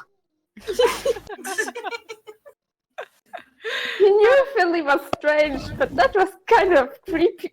Not scary, but... Vera was not afraid to go into the library. No. Not like that. He's just afraid to open a book. No. He's just spooked. Yep, it's just every once in a while you get those casual reminders that you actually don't know where the fuck this is, and you feel like a prisoner because you actually can't get out unless you quote unquote fall asleep with the rest of your party at the same time. Yeah. Yeah. And he just looks at the drawing, looks back at Rose, looks back at the drawing. Rose, can you order one for me too? Make it a double, she says to the bartender, and she hands it over. Oh, that's fabulous. That might actually be the best place to end it. I think that's a good place to call it. Did anybody else have anything else they wanted to do in the inn? Well, yeah, I was gonna have Callie grab Sarabi and take her to the gallery because Sane and Venice said they had their own painting. Oh, okay, cool. All right, yeah. So you guys head over to the gallery. Gonna grab Sarabi after this exchange happens, and just drag her towards the gallery. Like, come on. So you do head and you go ahead and need both of you guys to make me perception checks. Yeah, because you're looking for it. Because I'm dragging you, and Callie's like, "Come on, we have to find a painting of Dad and our aunties." No, I see not. Oh, actually, I'm imagining Callie pulls her away from the bar while she's in the middle of eating a melon. So Sarabi's still eating it as she's being dragged, and she's not paying attention at all. She's like, oh, no. Look to see if what's that character sheet? Huh? I was gonna say, look to see if Pietro notices. Is Pietro even in here? No, Pietro still doesn't show up in the inn. Yeah. Oh. It's a +3. I got 18. 18. The store discriminates against the animal. Animals are people too! Kali, you do notice, because you know what you're looking for now. You're not, the inn was never like exactly a straight line. It had like detours where you could loop around things, but now that you're like actively searching, you do eventually find, it's towards the middle-ish, between where you first saw the paintings to between the 100 years of extra paintings. It's in the 100 years region. It's pretty early on there. There is a painting of your whole group. It's all of them. They're sort of it's mid-fight, just like sort of one of your paintings, and so you see Reuben standing up at the front, and there's a beholder that they're fighting. And so he's got a shield up, and you see he throws a shield up, and the I-beam for fire. He sees the fire is like shooting over his shield as he's got his sword, and you have Sane on the other side of the beholder in mid-swing as she's trying to crush one of the eyeballs. And you have Venna. Yeah, Venna is standing in the back with her arm. She's got the magical arm, the enchantment. And this one, Reuben has gray in his hair, so this is they're clearly an older adventuring party. He looks older, and Venna is more in the foreground, and she's pulled the bow back, and so you kind of got a profile of her face as she's lining up a shot, and then their names are in my notes. The rogue is Drugger, and the wizard is Robus. Yeah. So, okay. Yeah. So, you have your rogue is actually jumping down from the ceiling, and you can tell the reason why he was up there was because your wizard was levitating him and was dropping him down as a sneak attack. So your wizard is in the background holding a tome with the enchantment going, and Robus is floating above him with the dagger as he's trying to come down, and they're trying to kill this epic beholder. And this beholder, apparently, according to the little plaque, was terrorizing a town and kidnapping children and mind controlling them. So this beholder was a kidnapper, and your team, your family's team, showed up and defeated the beholder. And so that's their painting. That's their their great moment in history. Yeah. But it does have cool. It does have some pretty cool. You can basically see everybody's face. So this is a older version of your dad that you never got to see.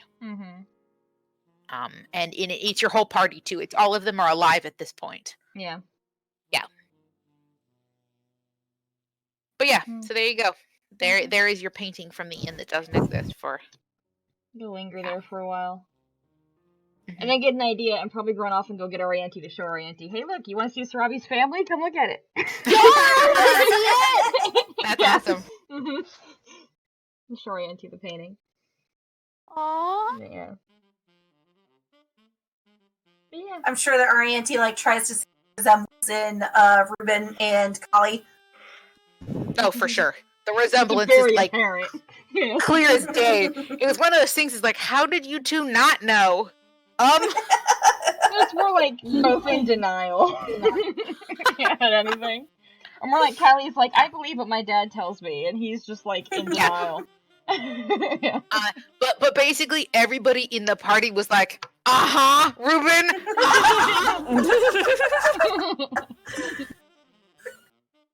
So Reuben was really the only one in denial. Yeah. He's like, well, she didn't tell me I was, so I didn't want to assume. The genetics is not staring him directly in the face. And Sane is like, look at the girl. She looks like you. She even has the exact same colored eyes, just her eyes are brighter than her dad. Yeah, and it's just Sane breathing fire in the background. What do you mean you don't think so? I'm no rocket scientist, but Yeah.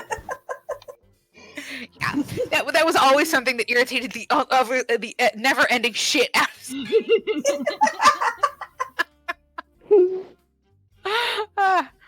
But yeah, so okay. Anybody else? Anything cool that anybody else has to do? I'm cool. We're all good here. Yeah. Yep. Okay, okie doke. Then that was our game for today. Yay! And so when we get back, you guys are going to be sort of wrapping up any last lingering things you want to do before you guys are heading north to Baldur's Gate. Mm-hmm. Cool. So I'll make sure our Baldur's Gate game is prepped, and then I should have a new Train time. train time. Yeah, another train. There's only one thing I want to do, but then we can leave. Yeah, there. I should have a new poll up. We should. I hope to try to play another game in January. So that will be our January game. And so I'll try to get a poll up soon. But yeah, so we are heading up to Baldur's Gate. Cool. Yay! Yay! And everybody 6th level. Yay! Yay! Finally, human contact with a lot of people. Yep. And there was much rejoicing. Okay. All right. I will talk to you guys later. If anybody has any questions or things that they want to talk about for character stuff, just feel free to message me. Okay. Bye, guys. Bye.